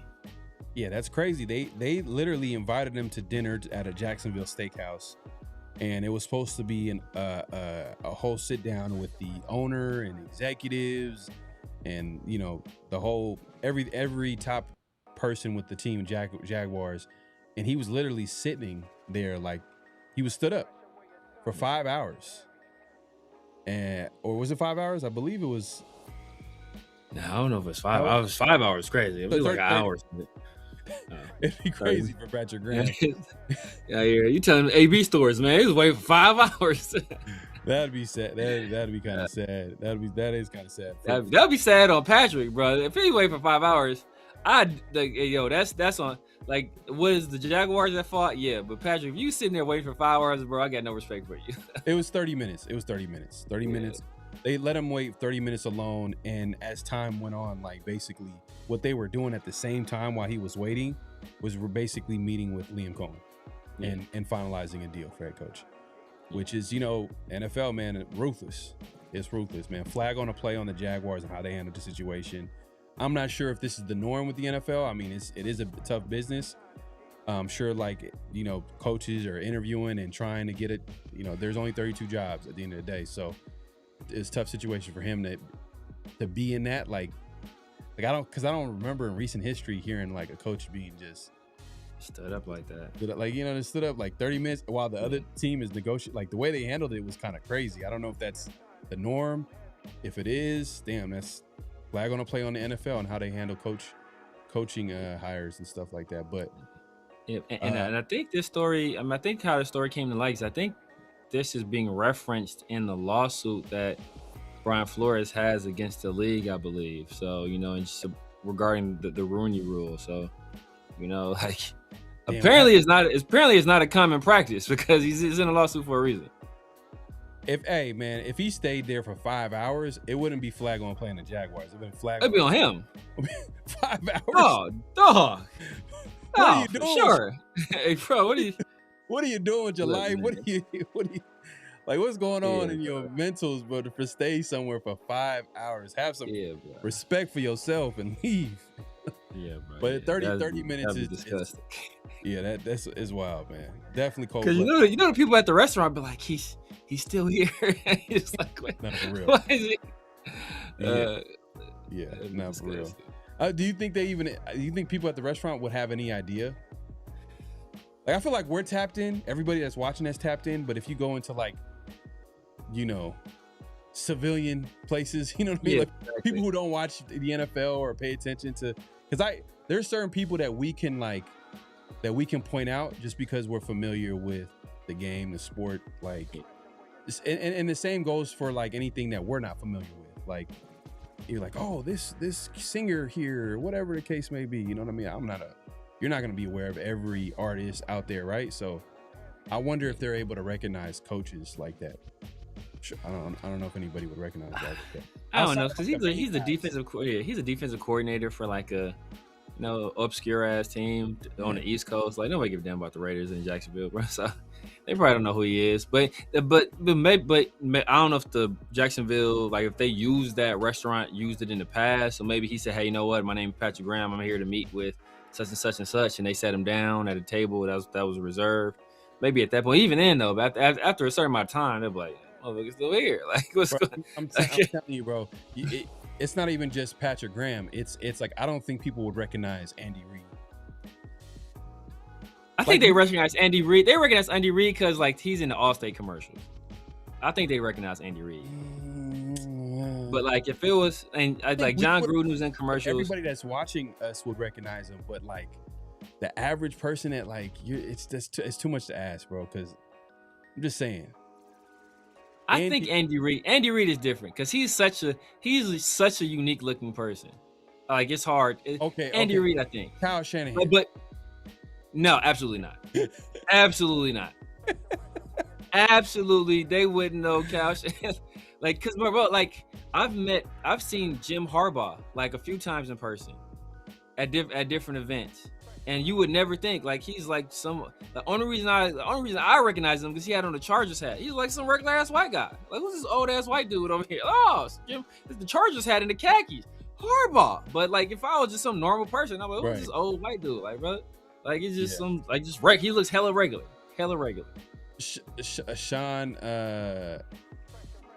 Sean McVay, they know Sean McVay. He just looks strange. Like, they may not know he's a football coach, but they're like, this dude is something. He's a motivational speaker. He does something. He does something. Kyle Shanahan, hell nah. Todd Bowles, nobody would know it. This is an old black guy. Todd Bowles is like some old ass black man. He's like, Todd Bowles look like he's a pastor at a church. You can name all the coaches in the NFL. I'm telling you, I don't think people would recognize him. I think we would recognize him. I think, like I said, I think the people that watch the show would recognize him. I think NFL fans that are tapped in would recognize a lot of people in the NFL in terms of players and coaches because they follow the game. But like, the average person, I'm telling you, they would have no idea. No idea. Especially the NFL, because it's not really about the face of it's not about the person in the NFL. It's really about like the teams, and like, if it was NBA is a lot different where they market the stars a lot, you know, maybe that'd be a little bit, but I'm just telling you, like, the average person would not. NFL coaches? Nah. Bro. I think Andy Reid, that's what I said. Andy Reid, I think Sean McVay, maybe. I think those are the two. I think everybody else. Hey, man. Everybody else, you pick them out of a hat, bro. They would never. Hey, shout out to the night crew in the building. Appreciate y'all pulling up. Make sure to clack and hit that like button, hit that subscribe button, hit that notification bell. Hey, let us know. Would y'all be? Do you guys think that the average person would be able to recognize a NFL head coach? Let us know, man. Most of them know. 99. Like I said, only two I think is McVay and Andy Reid. And less so on McVay, but for sure Andy Reid. John Gruden. I get John Gruden. John Gruden, but he's not a coach. So but John Gruden, I can make an argument like, I don't think the average person like they wouldn't even know because they don't. My point is that they don't even watch it enough where they could recognize like we. But that's why I say, 'cause Andy Reid been in those commercials. He was in those State Farm, not Allstate, State Farm commercials. He's one of the State Farm commercials. That's why I think they know him. That's what I'm saying. I don't think so, bro. Like because it's just not. It's not in there. No. I think coaches, period, though. People talking about the accident with, that was crazy. That's crazy because it happened like 2 weeks ago too, and it was just people just recently. Damn, Shanahan threw his wife under the bus. It's like, did he throw his wife under the bus? He said the coach has. He said Shanahan said it was his wife's fault. Distracted driving almost made him one eye with it. Oh man. Nah, I think he came out and said that like he was at fault, like it was his fault. Like he dropped his phone and like it happened. Like, oh, it's his fault. I thought he said it was his wife. I'm tripping. Okay, yeah, it's his fault. Okay. He came out and said it to like he announced it to like the media. Oh, I thought for some reason I thought he said it was his wife's fault. I was like, damn, I threw his wife under the bus like that. Yeah, not his wife's fault. I didn't see that, but that'd be crazy. No, he said it was his fault. Yeah, no, I get you. But I feel like we're talking from a place of like, oh, we recognize him. We would recognize him so easy. And we know that he's like, he's a big, like, you know, Gruden is a big character in football. Like he's been around for so long. So we feel like he'd be recognizable to anybody. But like, if you just put yourself outside of yourself and think about like the average person, man, I'm telling you, they don't, man, you remember that clip? Remember that clip they had where I think it was the Titans social media team, and they were going to regular people on the street and they were showing them NFL logos and asking them, what team is this? Yeah, true. And they I don't know if they were embarrassed to say to not know. And they were just saying, oh, this is the, like for example, the Jacksonville, Cheetahs, you know what I mean? They were just saying random like some of the craziest things you've ever seen in your life. That is the average person. They're not gonna know like the head coaches for sure. Actually, but it's two things. Because first thing is I never want to underestimate how stupid people are because so many people are so stupid. Like that's one thing I don't want to estimate how stupid people are. But at the same time, though, like when they're doing those things, a lot of times it takes them like a long time to find people that are that dumb. Like they'll have a bunch of people that do it that say it right, and they'll just edit it out later and like just keep in all the funny ones. So it's a mixed bag. But yeah, people do be dumb though. People do be dumb. Like because I think Steam T said if they put up like baseball managers, I couldn't name any of them. I couldn't name a single baseball manager besides the one for the Dodgers, and I'd recognize him, but I don't remember his name. Damn. And he's a UCLA guy too, which is crazy. You put me up there. I'm still, for me, Dusty Baker. Just remember. That's exactly right. That's like the only person I would know is Dusty Baker. Dusty Baker. This is man. Man, I'm trying to take it. I'm gonna be old school with some of the managers with the like managers. Joe Torre. I know some of the older ones like Joe Torre and stuff like that. Joe Torre was the manager for the Dave something. What's the Dodgers? It's Dave something. That was what we got to say. Yeah. Nah. See, we over this. Look. I'm telling. Look, you're not fully tapped in with Dave baseball. Roberts. There you go. You're not fully tapped in with baseball like that. Like you're more casual with it. But if someone was walking down the street, you wouldn't even like look like you just like regular dude. I'm not even casual with it, bro. I'm not even casual with baseball. Like Bob Melvin. Yeah. Okay. There you go. No. Who was the guy? Hey, Smoke. Who was the guy before him? When the teams with like Eric Chavez and Miguel Tejada and like the three aces. Who was the manager? It was something. Oh man, I'm trying to remember the manager's name. Tommy Lasorda. That's a good one. Yeah. Tommy Lasorda. Yeah, everybody knows Tommy Lasorda. Smoke, you for sure know this one. Art Howe? Was it Art Howe? You just made that shit up. It sounds like a fake name. Art Howe. Yeah, Art sounds like he sounds like a baseball coach. Art. His name's Art. Hey, but we're not. Hey, look, that was pretty much our flags on play. We got some honorable mentions, things that happened around the league. Like, man, crazy situation with offensive coordinator Eric Bieniemy. Yeah, so random. I had to look at it twice. I'm like, what? This really just happened? Like his son apparently, shot his wife, which is his mom. Basically, he shot his mom. Yeah, shot his she was mom. in serious condition, stable condition now, but it was serious. Earl Weaver. See, that sounds like fake names. See, now I don't trust any of these names anymore. I don't trust any of these names. I know Tommy Lasorda. That one I know is real. Hey, Smoke, you might be right. Hold up. I gotta look this up. I'll look it up in a second. Earl Weaver, come on, dog. Earl Weaver, that sounds fake. Al Davis drafted Art Howe. See, I can. That sounds like some stuff Al Davis would do. Hold on, let me see. A's manager. Look up Earl. I'm gonna look up Earl Weaver. Yeah, I don't trust this. See, I know that. I knew they had to be fake. Earl Weaver sounded fake. I know. He's talking about just a joke. Al Davis. Oh, Miguel Tejada manages a baseball team in the Mexican League. Oh, I didn't know that. That's crazy. Miguel Tejada. Okay. He ain't from Mexico, is he? I think he's from Dominican Republic. Right? Or is he Cuban? Yeah. Or is he Cuban? He might be Cuban. He might be Cuban. I think he's Cuban. Yeah. Miguel Tejada was nice. I remember Miguel Tejada. He was a dog. A's manager Miguel Tejada. I think he's Dominican.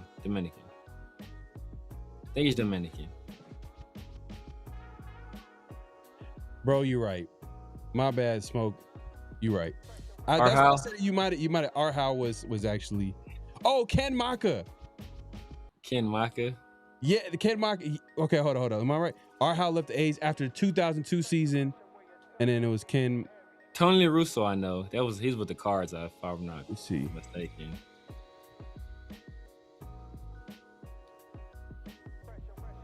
Was it Ken? Let's see.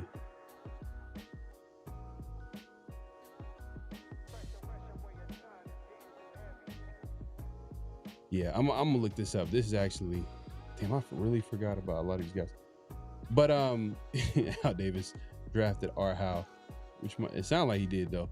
I think Shanahan was on the phone. If it was a DUI, it would have been released. He said he dropped his phone. That's what he said. He's at fault. He dropped his phone and in 2 seconds, like his car just veered left or right or whatever, and just. You got to be the most uncoordinated motherfucker on the planet to drop your phone and almost die. Billy Martin. Okay. Billy Martin that sounds familiar.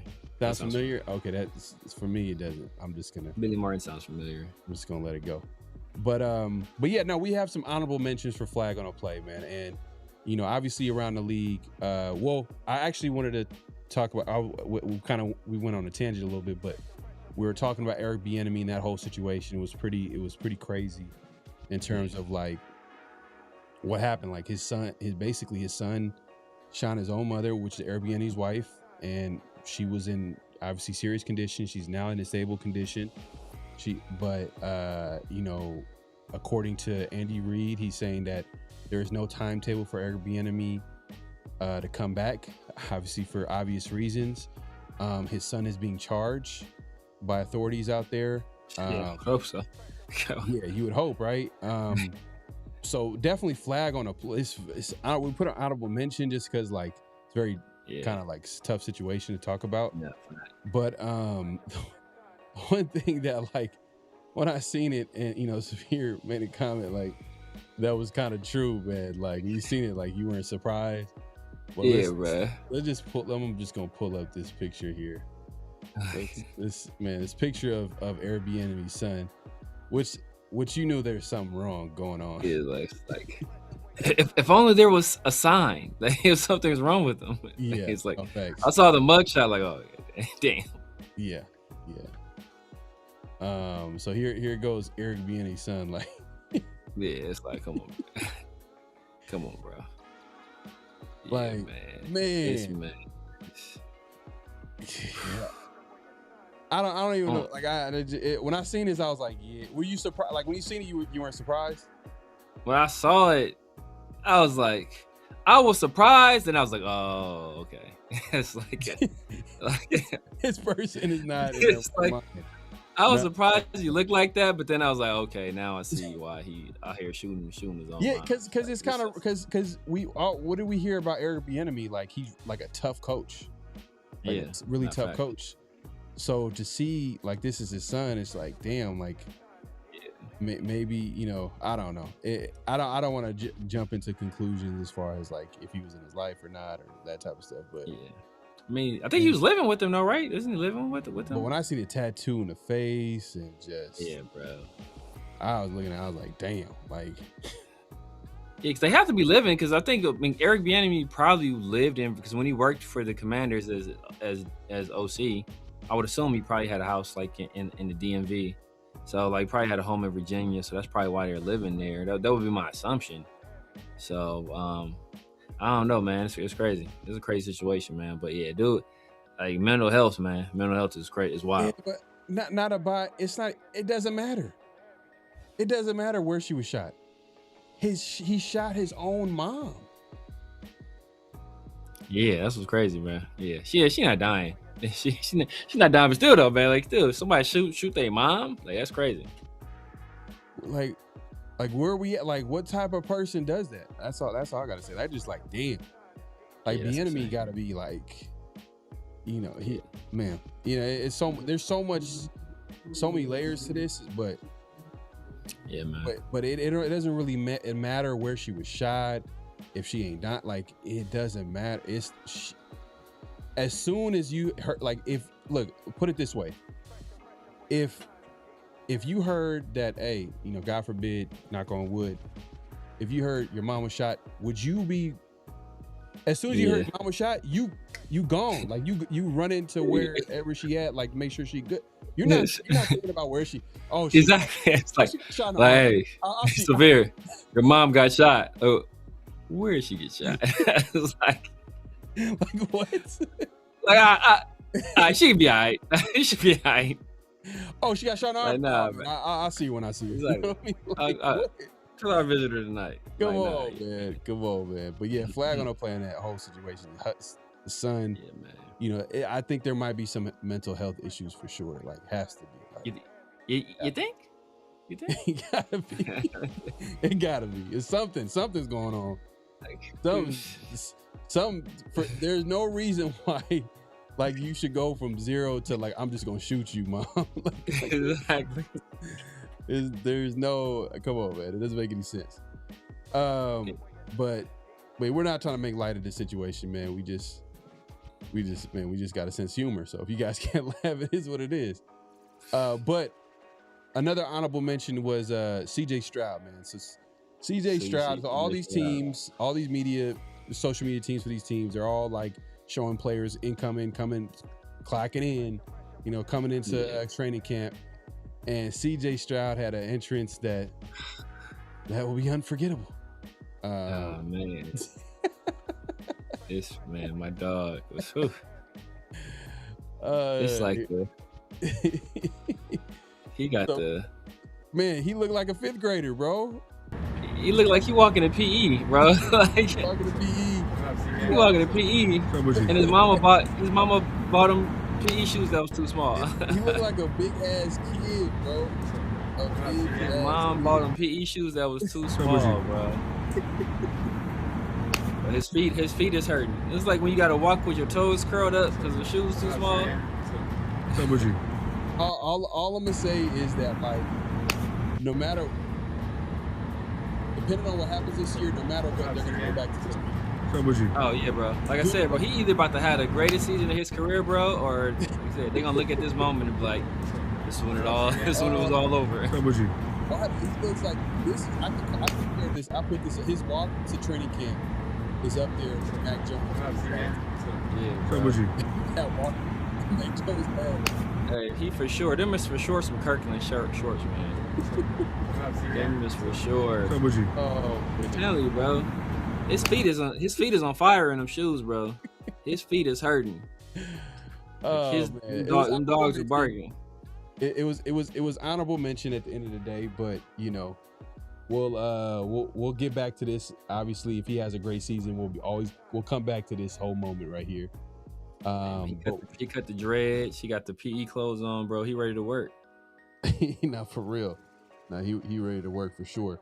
But we're not done yet. Before we do that, make sure to clock in, hit that like button, hit that subscribe, hit that notification bell. Before we go, I did tell you guys like of a scenario that I was thinking about. Obviously with all the trade rumors going down with the defensive tackle, Vita Vea, I was thinking about a trade scenario on the offensive side of football, right? A big need, obviously nose tackle, defense tackle, you could argue that's a big need. But then when you think about, let's say, wide receiver, you could argue that, hey, maybe we could add another piece on offense. We've been talking about that position. That was a position that we thought that the Raiders were gonna emphasize in the offseason, especially in the draft. There was guys on the board. The Raiders opted to go a different position. But now we're here. So I was thinking about a scenario with some of these teams. And one of the teams is the Arizona Cardinals. And they have a former first round pick. What was it? It wasn't a number 1 pick. I think it was a top 3 pick, right? No. Yeah, I want to say it was top 3 pick, yeah. Yeah, and Marvin Harrison Jr. Marvin Jones. I think he played for the Lions. Played for the Lions. Yeah, he had once upon a time he had a nice little. He was never a number 1, but he had He was nice though. He was a nice little complimentary receiver. You know what I mean? Yeah, he was nice. Yeah, hold on, let me get this off the screen. But yeah, so he's obviously not having the start that everybody envisioned him. He was supposed to be this generational guy. He was supposed to have this, he was supposed to be day 1 impact player. We've seen a lot of wide receivers get drafted early and have impact right away. He hasn't been that guy. And some people are questioning, his confidence a little bit now, like he's been shot because he's been hurt a little bit. I think there's talent there, but I'm not sure if he is as talented as what people thought he was going to be, or he was going to be as productive, or he's not going to be as productive as what people thought he was going to be. I think he still can be a good to even great receiver, but not as much as what people thought, like that generational receiver. Like, Malik Neighbors, now like we look back, like Malik Neighbors, obviously he was the true number 1 wide receiver from that draft. Yeah, that was number 1 in mine. That was the guy I had number 1. Yeah, that was the guy that you had number 1. A few other people I know had him number 1 as well. Marvin, I'm still not out on him, but I think that there's still talent there. I just think that a change of scenery is needed. Would you consider a trade for Marvin Harrison Jr.? Or there's another guy. There's another guy that's on that same team, Cardinals, Michael Wilson, who when Marvin Harrison was junior was able to have some big games, like 180-yard games, over 100-yard plus games, in games that Marvin Harrison Jr. wasn't there. Shout out to my guy Ray. He kind of threw this at me, and I'm like, made me think a little bit. Would he be a possible trade candidate, or would you even consider trading for a guy like that? Michael Wilson, who's on the up and up, who's last year was his 3rd year of the year. He broke 1,000 yards, just over 1,000 yards receiving, on a Cardinals team that really didn't have consistent quarterback play. Quarterback play was kind of like, you don't know what to expect. Jacoby Brissett, Kyle Murray, but either way, he was able to crack the 1,000 yards receiving.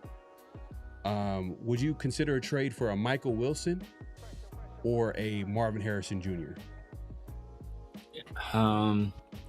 So it all depends on what the trade compensation is for each, because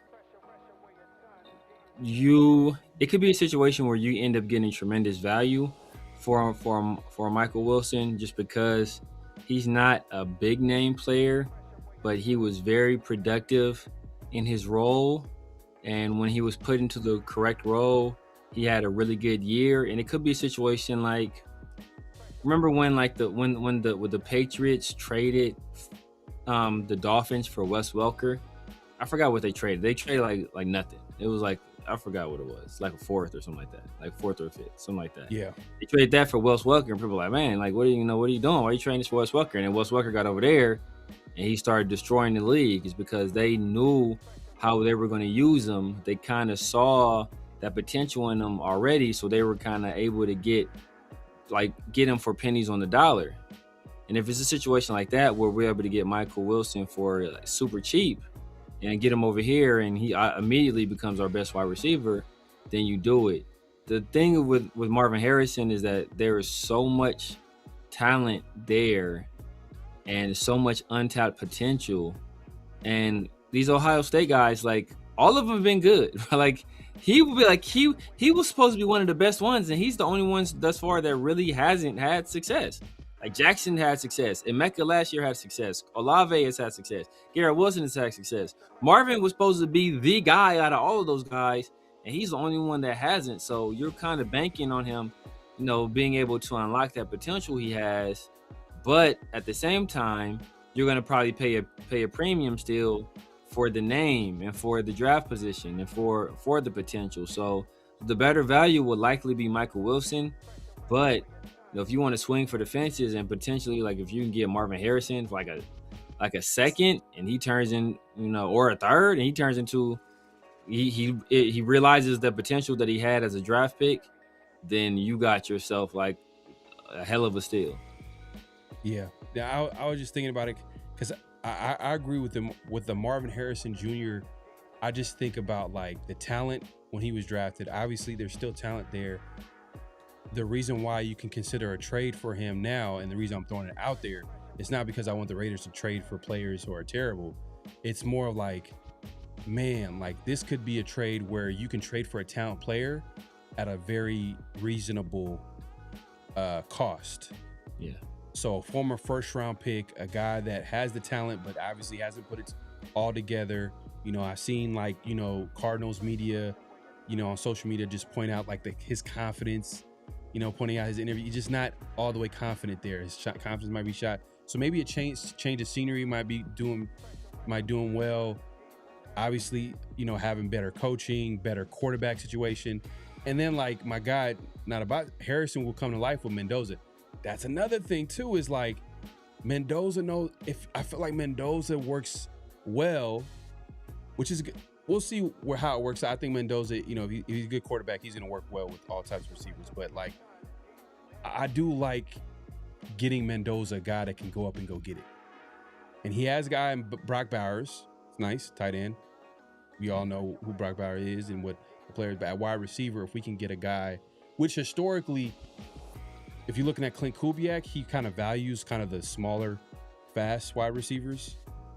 So it's going to be interesting to see how they build a receiver core. Like, do they take into account like, all right, well, yeah, we value these types of receivers, but do we get a guy that Mendoza can utilize his skill set as far as like the go up and go get it type receivers? Because I feel like I think Harrison is kind of like one of those guys who I think he could be a route runner, but also go up and go get it. And to someone's point, I think someone in the chat was like, they were comparing him to Devontae Adams. You know, and Adams took a few years to kind of put it all together. But True. We'll see. But I just feel like there's some upside with him and Mendoza. I don't know why. I just could see like, oh, if we can get this for like a fourth, fifth, you know, I ain't gonna lie, I would pull the trigger. Yeah, I'll pull the trigger. I'll pull it for a third. Second, I'm probably saying no. But if we get even for a third, I'm like, the risk versus reward for that, I'll take the chance on that. And then like if it hits, you can really focus on other areas of the team, like the trenches, which obviously we all know the game is won in. It's just like a win-win if we can make that happen. If we can figure out, see, this is where all the good GMs, the good, you know, talent evaluators, they attack these types of deals and they can get guys on like good, you know, trade compensation and get talented players. Now, Michael Wilson, he's on the up and up. So I'm not sure if like the Cardinals would be like, he just had 1,000 yards receiver season, like the first time in his career. It's his third year in his career. So most likely he's going to be up for a deal. I think Marvin Harrison, when was he drafted? Brock, same year as Brock.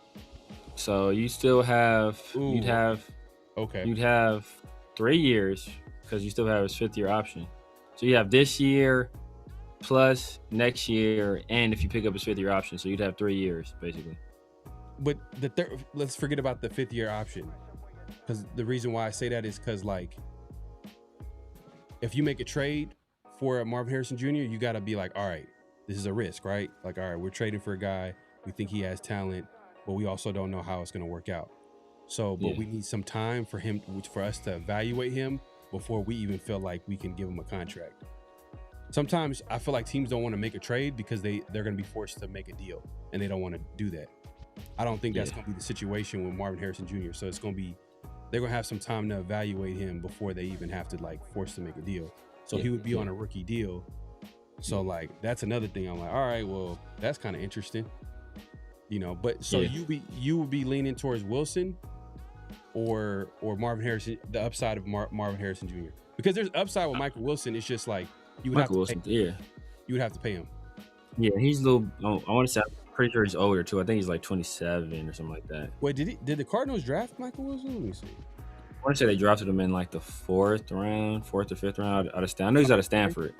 Okay, so his last year. Oh, damn, he's a contract year. He's in a contract. Okay, he's in a contract. Because after the first round, it's 4 years, right? 4 years, yeah. So next season would be his 4th year. Okay, so the season coming up. Yep. Okay, yeah. So if you trade him, then you got to pay him too. So, you know, like I said, Marvin Harrison, you get a little more team control of him. You get that extra year. Plus, you have the opportunity to pick up the 5th year option. So, you know, I think you have to do that prior to the start of the 4th year. So you essentially have this year as a tryout basis. And if not, you can, you can let it play out. And if he balls out in his final year, then you kind of take that chance and you can try to sign him to an extension still. But if he has if he has a solid enough showing this year, then you can pick up the 5th year option. You got 2 years of team control while you probably work out an extension anyway, because, you know, you still want to extend him on this contract at that point. So that's not for you, Severe. This is for this comment right here. We good with Dante Thornton Jr. We trust. Sorry, bro. Not hard. I don't want to break it to you.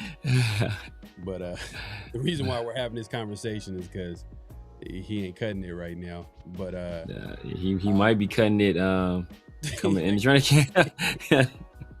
But yeah, JSN took 3 years. So look, hey, we'll see. I'm just saying, if it's a situation where it's, you know, like a 4th, you trading for a Marvin Harrison Jr., I'm like, man, like, it seems like the 4th round is where the Raiders like to get risky. So yeah, exactly. And if you could find out, like, hey, there's some talent here, you could build upon it, you could coach him up, you could do all the, like, you're able to realize that's just we could now focus on the trenches, because that's all I'm thinking. Like, all right, outside of, like, let's say Marvin Harrison Jr. proves to be like a good player, good to great player. So wide receiver doesn't become like a big need for us. Yeah. Where would you be drafting I know we're looking ahead, but 2027 draft, where would you be looking at? What, D-line or O-line? Or interior defensive line or offensive line, interior offensive line, probably, yeah, or possibly a right tackle, but yeah, one of those spots. Boom, you know, boom, yeah. And now the Raiders are even better. Yeah, just like, that's how much, like, the impact of adding someone on the trenches, and that hits, if you can hit on it, especially, makes the Raiders even that much dangerous moving forward. Or you get frisky and still take a wide receiver. like forget it, bro.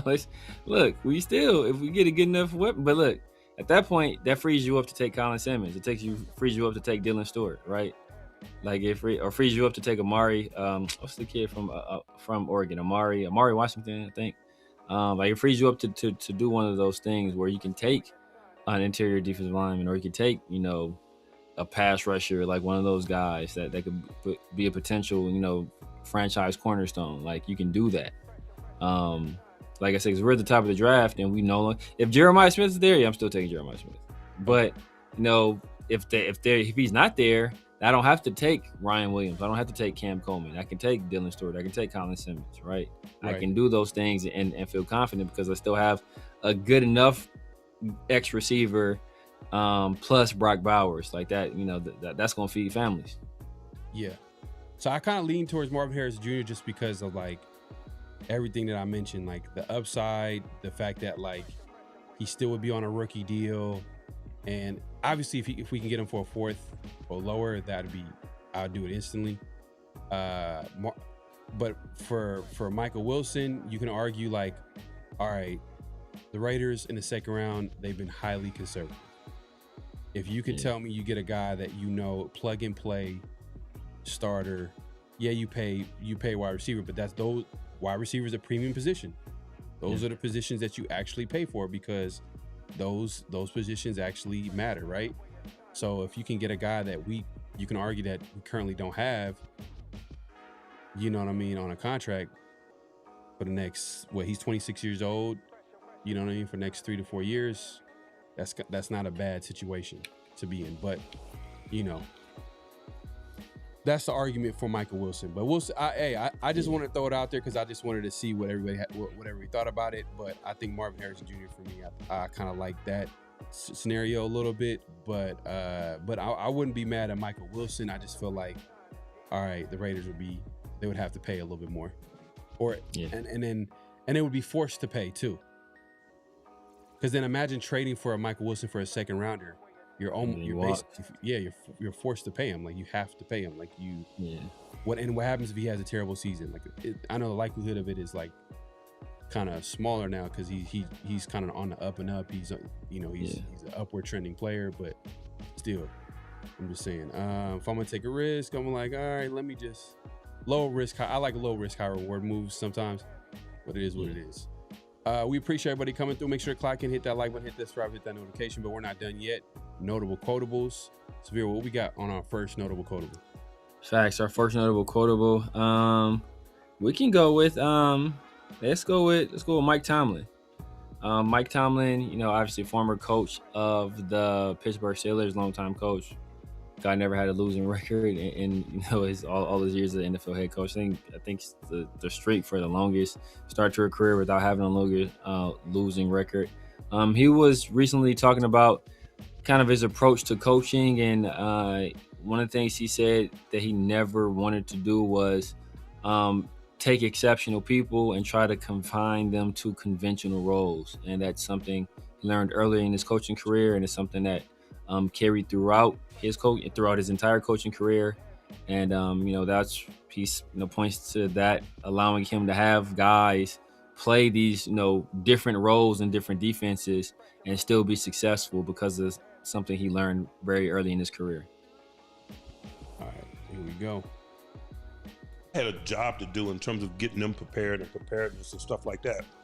But when you coach unique guys, they rewrite convention and rules in terms of how you coach, right? You know what I mean? Like the mental capacity of Barber as a nickel, it challenged me to coach him different. Like he'd be like, hey man, when they run that counter away, man, you want me to chase that guard? Like, yeah. You say it just like that? Yeah. So now I got to coach it. He's about to, I don't know what was going on there, man. I thought he was going to collapse. I think they're like eating. I think they're eating right now. They're eating and like having drinks while they're doing it. So it's crazy. Dude just got carried away there. I was like, dude more almost Shanahan, bro. Man, I had to call the ambulance. Man, now, coaching Sam linebacker because he sees it like a Sam linebacker. You follow me? I think that whenever you have unique players, whenever you have great players, you're learning from them and applying the things that they do naturally that they can't articulate, and you try to teach others. Because you'd be negligent not to not take something from a great player. No, and here's the use thing. It. Like to say, like a great player comes and says, "I'm gonna do this." No, don't do that. You're not on the field. He's on the field. Here's the thing. Forget them. They do it. Yeah. They might not even be able to articulate how or why they do it. Sure. That's what makes them who they are. I think the key is, and the thing is, and I think the benefit that I had was I was so young in coaching that I just wasn't resisted. You know what I mean? I wasn't like, oh, no, this is how I do it. You know what I mean? And so I was so young in coaching that when Lynch would do something freaky. I'm like, like, what were you thinking there? What were you looking at? How can we make that a new rule? Like, how can I teach? Like Troy, I see something coming. Yeah, exactly. But you know what? That's why I had such a tolerance for Troy and what made him so special. Because I've been fortunate. I've been around guys that are a little bit different. Well, as you were saying that, I was curious because you said early on you were more flexible to be more open-minded to that. Thank you, Do you sir. feel as if as you've progressed in your coaching career that you've been more or less open to player suggestion? I don't know. Because you have a track record. I don't know the answer to that because, like, I got shaped by you. We all get shaped by the journey. Sure. And so I was around these unique dudes at an early age that created this give and take and this openness in me that I've carried with me forever, that I don't know what my perspective would be like if I hadn't been exposed to them. Best Kobe. Yeah, I had a job. Man, I thought there was a lot of wisdom with Tomlin breaking down how he kind of views coaching great players and how he there's a lot of good perspective on how he goes about it.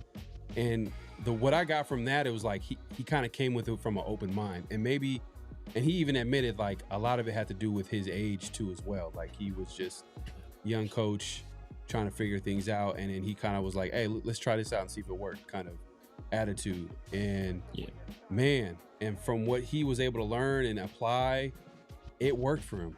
I mean, the guy was most consistent head coaches out there. I mean, I think he never had a losing season, you know. And it's that there's something to say about that. You know what I mean? We got to give some flowers to that. I know a lot of people are like, well, you know, he inherited a team in the Steelers, and you know, but at the end of the day, like, to me, the Steelers coach for like 16 years, bro. Like he didn't inherit the team that lasted for 16 years. Well, no, not this. I'm not talking about. I'm talking about when he won. Oh yeah. But I'm saying like just having that consistency, like that entire time wasn't like that original team. Oh yeah. But like when he won at the highest level, it was, you can argue that was like Bill Cowher's team. You know what I mean? A lot. You could argue that. So that's all I'm saying. But the fact is that he was pretty consistent. He never had a losing season. There's something to say to that. On top of that, honestly, to me, this is just my like, I never thought that Roethlisberger was a great QB. I thought he was a good to really good QB. Yeah. In my opinion. Because when you stack him with like the QBs of his time, I felt like he fell short of them. And not to say that, just because he wasn't as good, he wasn't great, but I just felt like they were great, and it would be crazy to call Roethlisberger great when he wasn't them. Their level, yeah. At their level. It was like an obvious like difference. Like you know, Tom Brady, Peyton Manning, Drew Brees, like those were the guys that like it was just them, and then everybody else kind of fell after that. So and then I bring that up is because that's what Tomlin had, and he was able to win with that, and he was able to, but there was obviously, so because for the people were like, well, he had Roethlisberger, but like he wasn't, I don't think he was as good, because think about it, who did Roethlisberger had talent around him? He did, yeah. Ooh, he had talent. Yeah. You know, if you want to talk about defense, you want to talk about offense. He had Antonio Brown. He had all these weapons on offense for a good stretch. It was a time where we thought that the Steelers couldn't miss when it came to evaluating the wide receiver position. Yeah, they always had guys. They always had guys. Yeah, they always had guys, and they always were able to be productive with the Steelers. And make plays. Plaxico, Santonio. Yeah. What was Mike? What was the dude? The Mike Wallace, AB. You know, Juju. Like they're guys back to back. Yep. And just recently, oh boy, Pickens. And they played their best ball with them. Yeah. Too. So like, didn't Chase Claypool get off as a rookie with them, and then never did nothing else again ever? Yeah, Chase Claypool, and then it was the other receiver, the White Tiger. Oh, from Clemson. I forget his name. Yeah, I know you're talking about. Damn, I forget his name. Man, for a second, I thought the one we traded for. Yeah. Yeah, but he just, probably off the field, couldn't put it all together. But the talent was there. The talent out of Clemson. Out of Clemson. What's his name? Out of Clemson. White Tiger, man. Raider fans, where y'all at, man? Let us know. Like, who did John Gruden trade for? It was like a 3rd round pick. Was it 3rd or 4th he traded for back? It was a 3rd. The same thing we traded for. Well, we traded a 3rd for him. We traded a 3rd and a 5th for AB. From the Steelers. Before AB. I'm trying to think. Guess is a good. Played at Clemson. Damn, I can't remember his name. Did he play against him? Martavius Bryant. There you go. Martavius Bryant. Chill right, man. Shout out to you.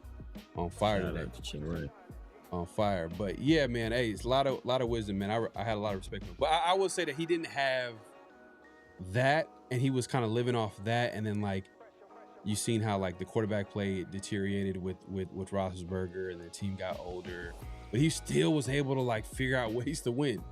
And I look, as Raider fans, we can come from a place of respect because we've seen, shout out to the nation, man. Appreciate you, one of the best brands out there, man. I got a couple of shirts. I got to re-up, man. I got to re-up and give you a few shirts same here. From the nation, cop some gear. But yeah, I looked at it from that perspective. Like, I just felt like his ability to like just continue to winning, even though like players were getting older, the team was getting hurt. We all know how the NFL works. Yeah. That was pretty impressive. Did he have the best quarterback? I don't think so. Did he have the best of everything? No, I don't think so. At the end of the day, like, look.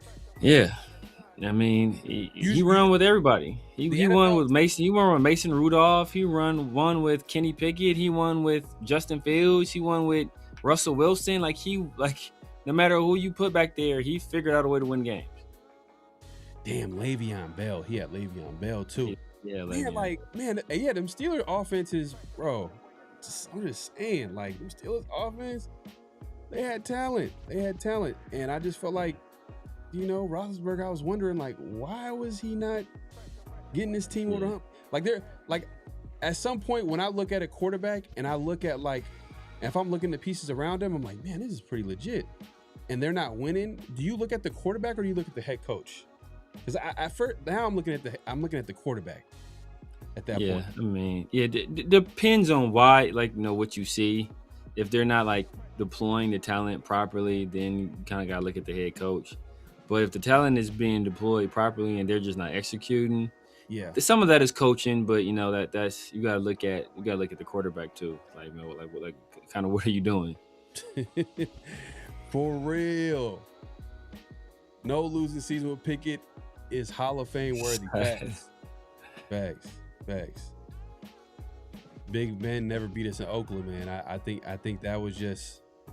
that's just the right man. You know what? That is hella fun. That's never happened. Has it ever happened? They never beat us. I remember. Wasn't there a game that AB went crazy on this? I don't remember if that was one of the wins. One of the wins in 2-14 season was against the Steelers. That's where Nnamdi had a pick six to the house. Chris Carr, remember that cornerback, Chris Carr from back in the day? It wasn't like a great player or anything like that, but he had a big I think it was like goal line interception. It was like 70, 80 yard, 90 yard touchdown to the house. But Chris Carr? Chris Carr was Chris Johnson. It was Chris Carr. Okay. I remember Chris Johnson. Chris Carr, I don't remember that. I don't remember him as much. And then Derek Carr had a game. He had a crazy game against. Damn it. I don't know. I got to look that up. Oh, he's saying Big Ben, not just the Steelers. Big Ben never beat the Raiders in Oakland. So when he was healthy. Oh, okay. That's what he's saying. Yeah, Ben did start living on. Ben was above average and pretty good. Yeah. I'm not taking it away from him. I just never thought he was great. Because it was just like, man, I was like, damn, how come? Yeah, he was a good player, but he wasn't. But he had like great qualities of him. I mean, he had like his ability to like kind of extend the play. I think You know what I mean? He was a big guy. You couldn't really take him down at first contact. Like, and obviously he had a pretty good arm. Like, but I don't know. I just felt like he could have been better. But that being said, we're not done yet. We got another notable quotable. We got Severe. Yeah, ironically, man, we got another former Steelers head coach. We got Bill Cowher. You see why the Steelers have been such a consistent organization for such a long time. They hire these kind of people as their head coach. But Bill Cowher is talking about the importance of the assistant coaches on a staff. All right, here we go.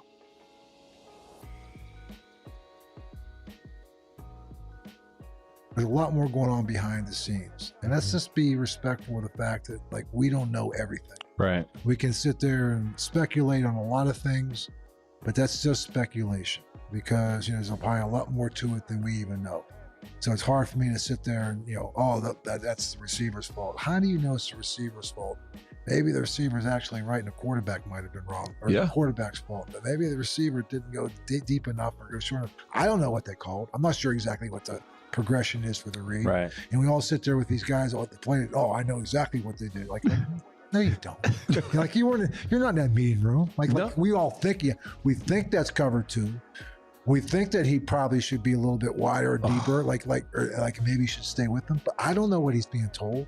Yeah. Like, I don't know what's being said because we all can teach us some of the game is chess. It's not checkers. There's so many little idiosyncrasies that we know, and everyone plays it a little bit differently, and you don't know what's being said in that room. And that's why a lot of these teams, we look at the head coaches, but let's just look at the assistant coaches, because to me, those are more important. Like, I coach coaches.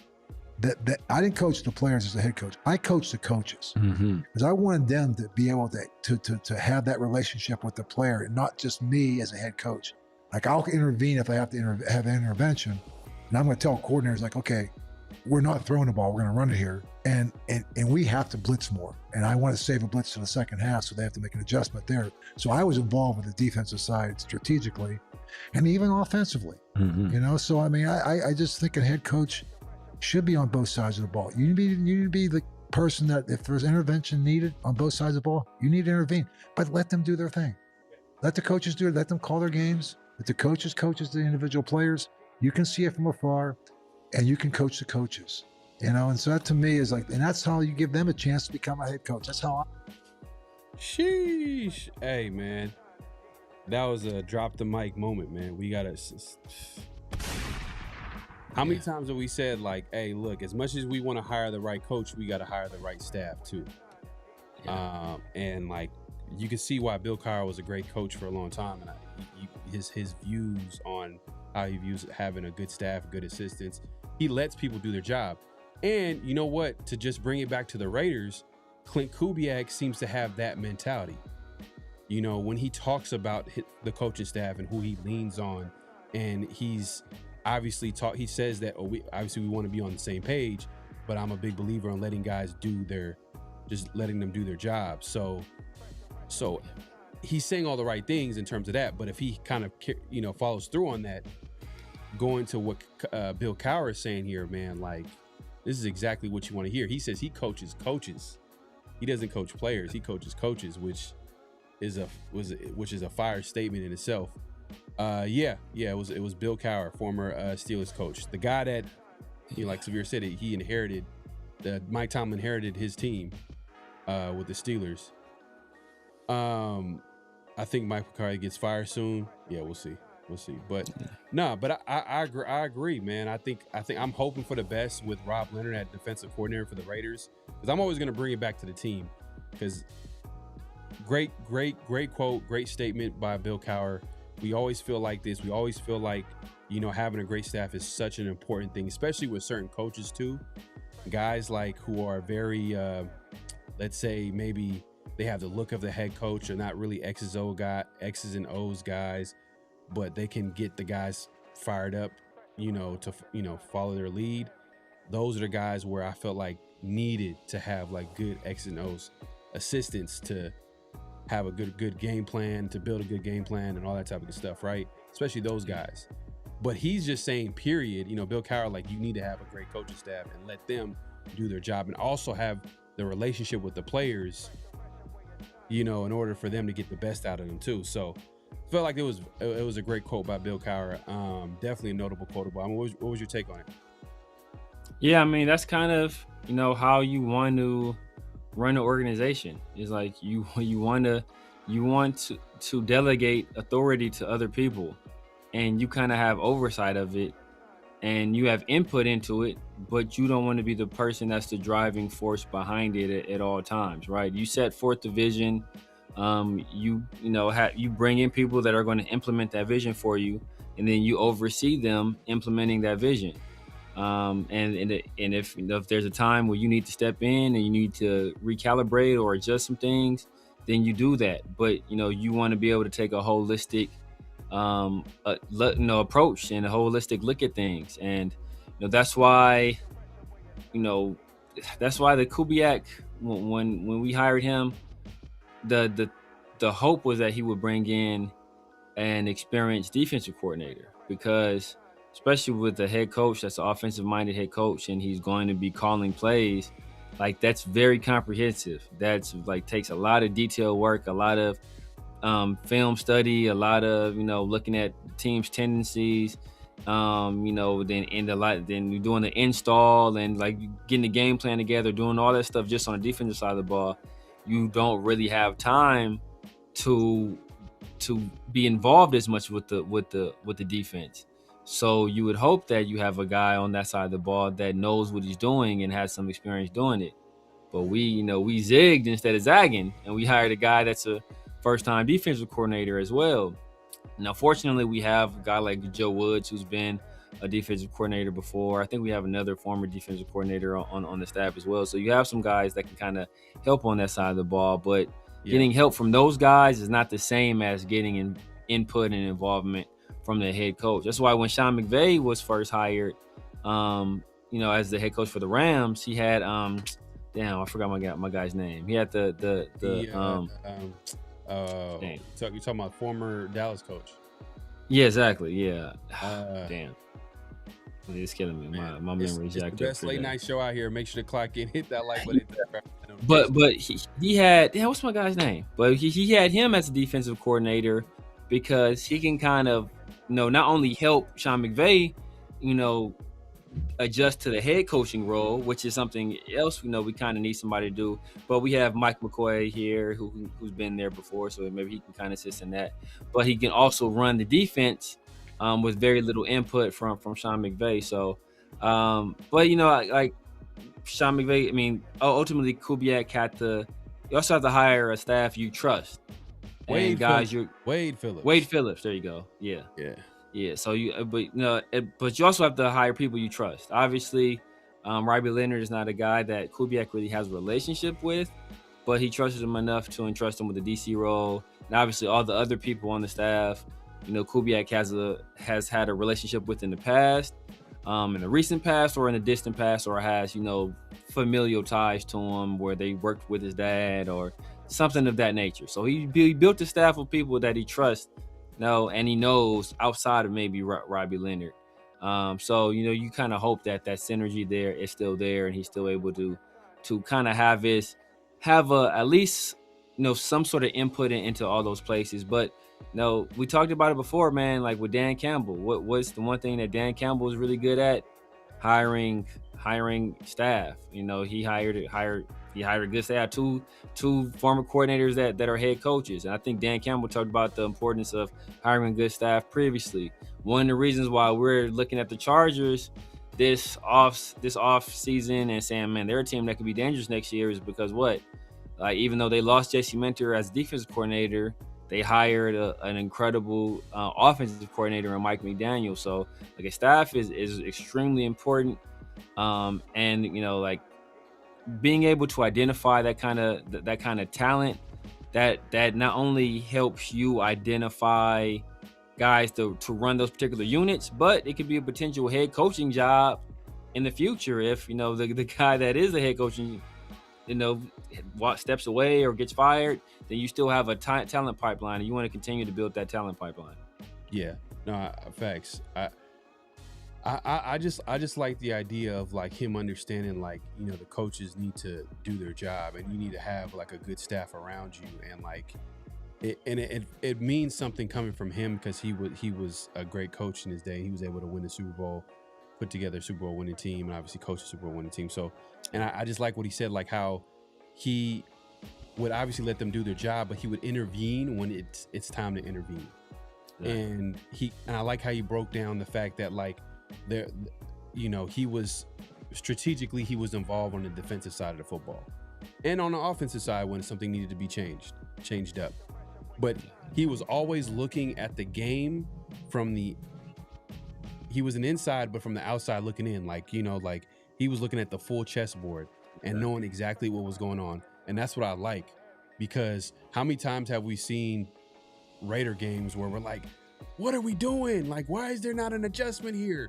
Like, why are we doing this? Like, why are we continuing to do the same thing? Like, to hear him say like, hey, look, like you would tell his defensive coordinator, like, hey, we need to not wait till the third or fourth quarter to start blitzing, so then they wouldn't have enough opportunity to, you know, to adjust to that. And to hear that coming from him, I hope that we can get that of a Klint Kubiak. But Klint Kubiak, as much as he's hands off on the coaching staff as he likes to say, he will ultimately be the play caller on offense.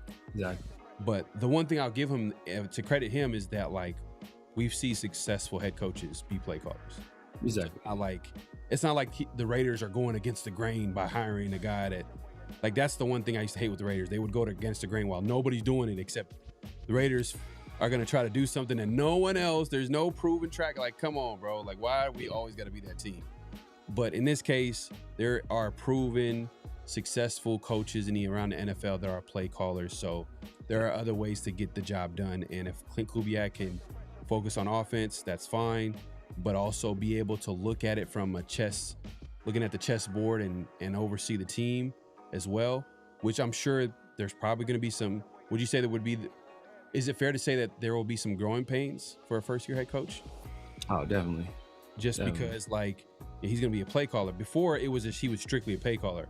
Now he's a play caller and a head coach. He needs to oversee the entire football team. So. Yeah. From a game management standpoint, from a strategic standpoint, you know, things that like Cowher was mentioning, like he needs to be involved in that too as well. That's what you would want, right? So we'll see. I mean, he has some experience. He in his pressure today, he mentioned like the value of having experienced coaches that he leans on, like the Rick Dennison's and the Mike McCoy's, former head coach, former offensive coordinator, you know, longtime coach in the league. And you know, a few other coaches on the staff. I think Joe Woods probably is another guy that's been a long time guy, and special teams coordinator that's been around for a while. He's able to lean on that experience, so that's good. And I think they've kind of have like a mix of like youth and experience. So we'll see how it goes. But definitely great, notable, quotable. Like it was pretty good from two great coaches. Yeah, facts, man. Yeah, like, but both of them had great points, man. Like the Mike Tomlin one, I think, you know, that was one that was the most kind of intriguing to me, just seeing how impactful your formative years are to who you eventually are as a person. Because he talked about, you know, like. You know, then that's when we talk, like, you know, I work in recruiting and I work in like, you know, like basically staffing and recruiting. And one of the things is they talk about how important onboarding is, you know, a new team member having a good onboarding, because that kind of like, that's where you level set and you set the trajectory. So like they're just like, at that point, they're a ball of clay. And you kind of, you know, obviously there's like, you know, limitations to how good a person can be, and some people have unlimited potential, but like you are the person, or whoever is in charge of the onboarding, you get a chance to kind of set them on their path and like build some of those principles in them early. And if you build those proper principles in them, like Mike Tomlin learned that lesson as a DB coach with Tampa Bay, right? Learning from Rondé Barber, and he's like, oh damn, like this was good. This is how I want to, and you know, so I'm sure he took that to his defensive coordinator job with the Vikings, and maybe those same principles is what end up landing him his gig with the Steelers. And then, you know, that we know the rest is history. But like he learned that early on in his career. And if you think about people that maybe some people who didn't learn that lesson or thinking of how things could have been differently if a coach had been set in his ways, I always think about Lawrence Taylor when he was playing for Bill Parcells, I want to say. And, Bill Parcells told him to do a certain thing. And instead of doing that, Lawrence Taylor rushed the passer and got a sack. Mm-hmm. And Bill was like, no, that's not what I want you to do. That's not how I'm coaching it. Like, I want you to do this. And then they did. The play happened again, and Lawrence Taylor did the same thing. He got another sack. And then Bill Parcells was like, basically, okay, fine. That's what you do. Just make sure you get a sack every time. So Lawrence Taylor was like, okay, cool. I'm just gonna make sure I'm being an imp. But let's say if Lawrence Taylor had just done what Bill Parcells told him to do, and not played it the way Bill Parcells told him to, or played it the way Bill Parcells told him to play it, we may never have a Lawrence Taylor, because Bill Parcells was so set in his ways that he didn't have the vision to say, man, I have a special talent here. Yeah. Somebody that can do something that, it hasn't been done this particular way before. Let me utilize that. Let me leverage that. That's what Tomlin saw. And that's what, he saw in a guy. Now, a lot of people would have been able to maximize a Troy Polamalu because he's not really a great coverage safety. His like he's a very unique player. So it takes a unique player, a unique coach to get the most out of that player, because he's a supreme talent, but it's like, what do you do with them? And like, well, if you're creative and if you allow him to be him, then there's a lot you can do with them. And some coaches want a guy to play it a certain way, right, and they'll never let that player, see the fruits of who they are as an athlete, because they just want them to be typecast in a particular role. Yeah. No, look, man, I hear what Mike Tomlin. I lost my train of thought. I was gonna say something to what you were saying about Mike Tomlin, and but in the meantime, man, make sure to click in, hit that like button, hit that subscribe button, hit that notification bell. We're not done yet. We do got what's real, what's not. This is where we say statement, and we react to it as well as you guys, if it's real or not. And this first, or just the one and only what's real, what's not statement here is: at least 3 rookies will be opening day starters for the Raiders. At least 3 rookies will be opening day starters for the Raiders. Is that real or is it not? Let us know in the chat if it's real or not. At least 3 rookies will be opening day starters for the Raiders. Dukes.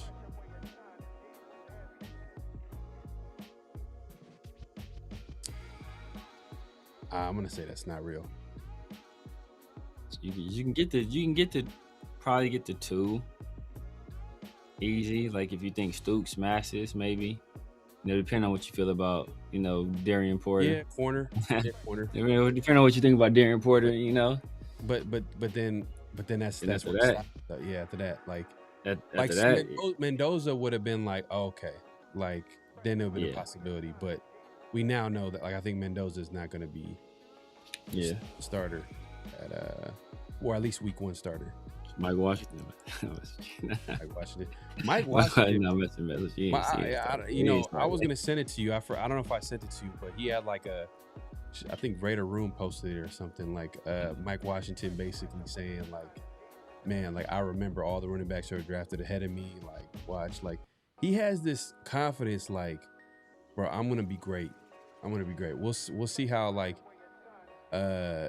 his career turns out, but like, man, the talent is intriguing, his size and speed, explosiveness. Yeah. But that's another guy that I'm super excited to see, like in training camp, and seeing him, like, obviously he's going to get a lot of reps and hopefully in like preseason game action. We'll see how he takes on that. But what's crazy is that he also had like a crazy shuttle time too. Or 3-cone drill, the shuttle time or 3-cone drill. But he also had like a crazy, basically like agility drill. Mm-hmm. But you don't see that a lot on film, but he has the ability to do it. So if like a coach can like unlock some of that, then he can do some things that maybe like he can add layers to his game that weren't there before. So it's gonna be interesting. Obviously, that you want Mike Washington to be good, but you don't want to be too good, because that means Ashton Jeanty isn't doing Ashton Jeanty things. You want Ashton Jeanty to be the focal point, the second focal point on the offense behind Brock Bowers. But I'm thinking I'm gonna say real. And know why? I don't trust Matt Gay as our kicker, bro. I don't trust Matt Gay as our kicker. Oh, I forgot about the kicker. But even I don't trust Matt Gay as our kicker. You know what I do trust? I trust his relationship with the D. Camilla. Yeah, that's the one thing that I'm like, they might go veteran and they might keep. He was like 71% though. That's putrid, bro. Yeah, that's putrid. It was kind of weird, like replacing Carlson with someone that was like literally worse and older. I want to say. Yeah. Like if anything, it was kind of, if anything, I would think that like you keep Carlson if it was a player of his caliber or worse available. Like you just keep Carlson and then just probably get a kicker to compete and then make the decision for Carlson. Maybe the money didn't dictate that. Maybe it was like a situation if they cut him now, they didn't have to owe him money type of deal. But I think like part of it was the money. I think part of it was. That's probably why I didn't think about it, bro. You said the kickers count. Hell yeah, kickers count, bro. Special teams is a third of the game, bro. I seen Green Bay lose a playoff game based off special teams. No, the kicker that he's competing with. Matt Gay is competing with a rookie out of Hawaii. Yeah. Kensei Matsuzawa. Yeah. Tokyo To. Yeah. Yes. Nanaba says Zune, Stooks, McCoy. I don't know. I can see Stooks, but Zune, I don't think starts. I think this will be developmental year. I think he'll be on the bench. I think if anything, honestly, I think the opening day offensive line starters are going to be from left to right. Colt Miller. What's the guy from San Francisco that they? Spencer Burford. Burford, Linderbaum, JPJ, and Glaze. Yeah.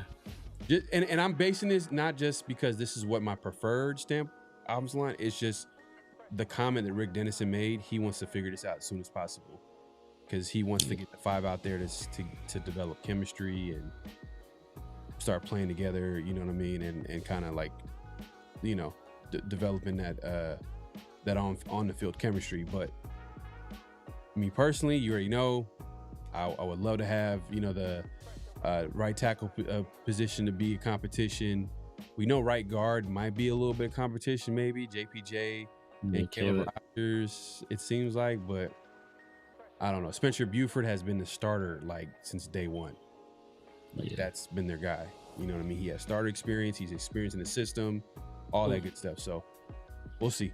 I just don't see Zune coming in. I think Zune could possibly be first guy off the bench, possibly, maybe. Zune, because they probably had three or four positions, right? Potentially.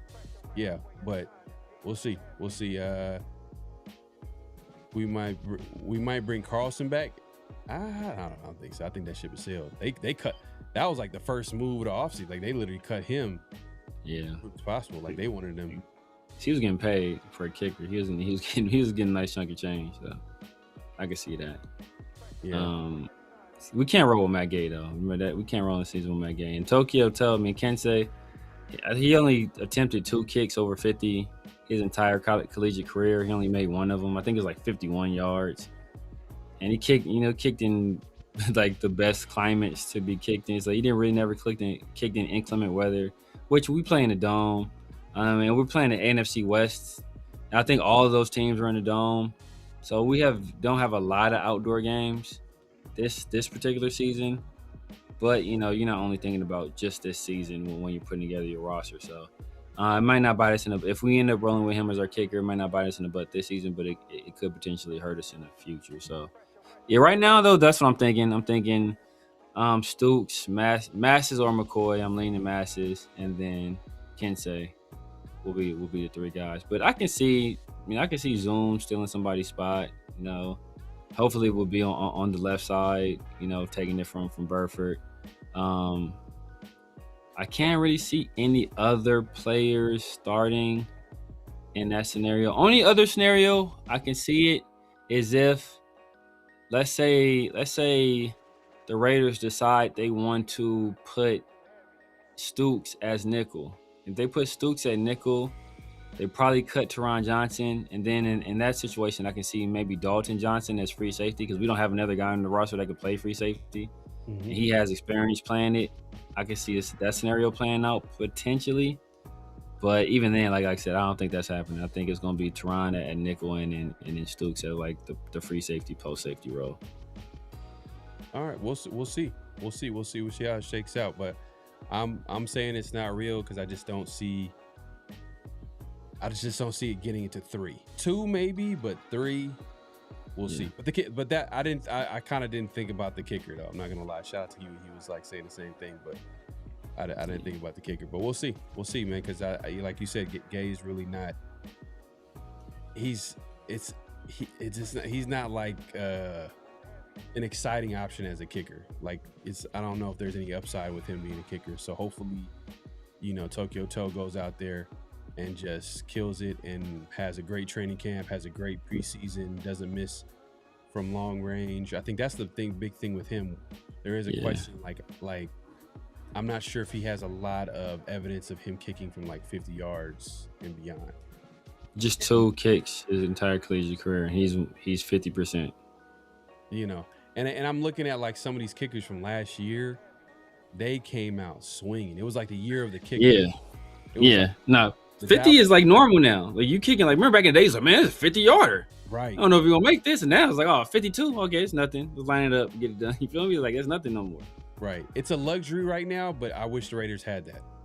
But if they can have someone hold it seems like it's gonna be a situation where they're gonna have someone hold down the fort for 1 year and until they address it. But right now they got other pressing needs. But hey, man, there's gonna be plenty of time to talk about training camp.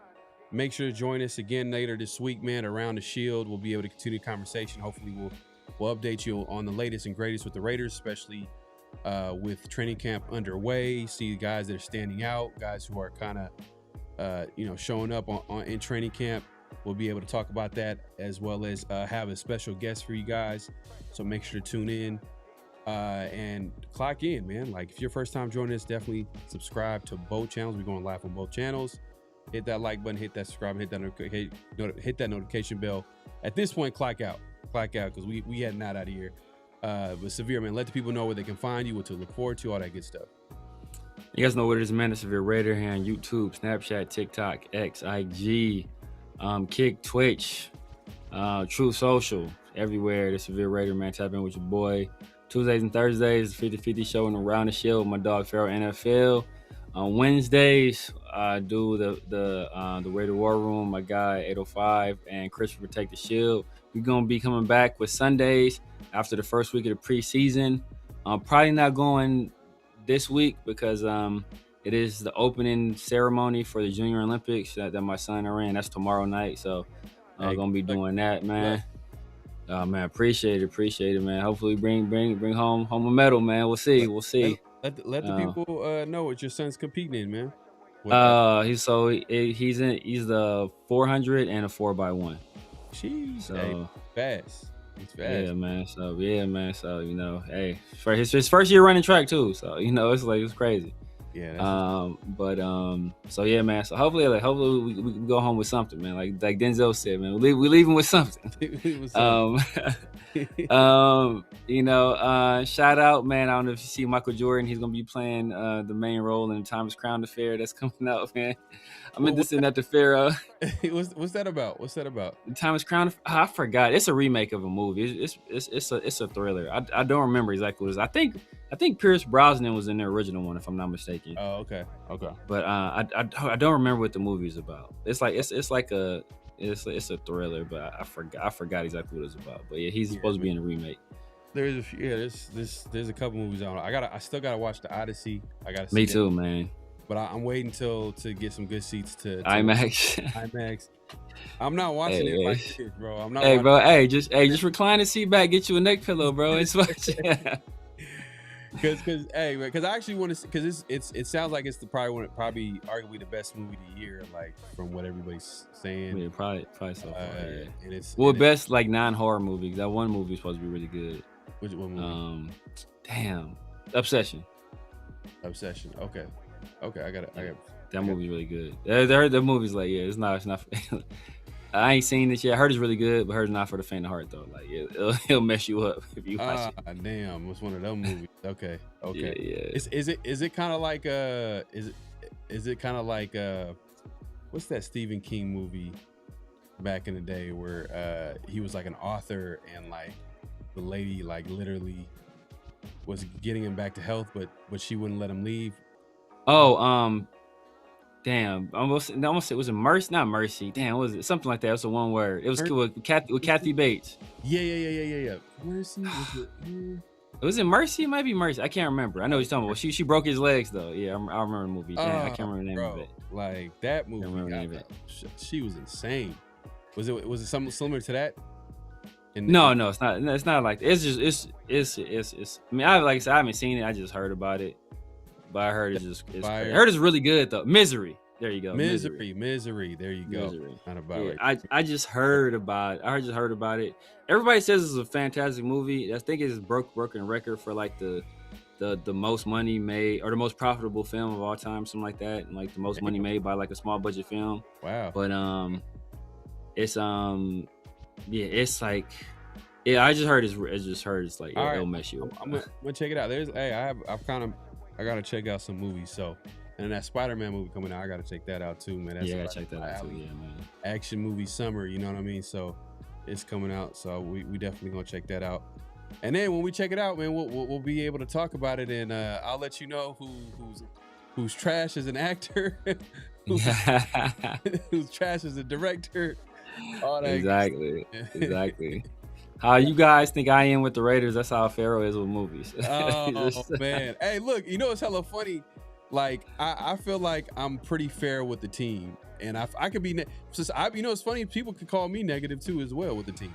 It's crazy. But see, just by comparison, you just see like, oh, Pharaoh's real fan. He's the fairest man on earth. Yeah.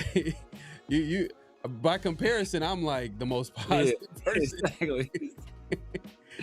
Man. All right, man. Hey, we appreciate everybody coming through. Like I said, clack out, hit that like button, hit that subscribe button, hit that notification bell. Any last thoughts before we head up out of here, Severe? Nah, man, I see somebody, bro. I ain't watching that Madden movie, bro. That's trying. That Madden movie, when is it be coming out? I don't even know what it's coming. It's probably not coming out, but that movie look weird. Well, how about that? As soon as I saw my boy, what's his name? Nicolas Cage. As soon as I saw Nicolas Cage dressed up. As soon as I saw Nicolas Cage, bro, I was like, yeah, this is a wrap, bro. It's a wrap. I'm not watching it. Yeah, not about. We're just being honest. Sometimes we differ in our opinions, but we're obviously being honest with the team. But we kind of somewhat like meet somewhere, like, you know what I mean? Like, you might think,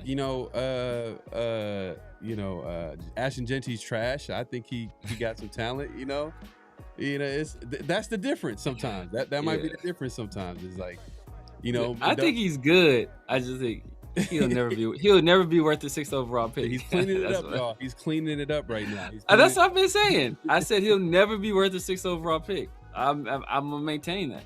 I think he's a good player, but good don't cut it for 6 that running back. All right, man. Hey, look, man. We'll see y'all soon, man. We'll see y'all hopefully this Thursday around the Shield, man. Definitely check out. We'll have a guest, and we'll be able to continue the conversation, man. Y'all have a good night, man. We up out of here. Peace.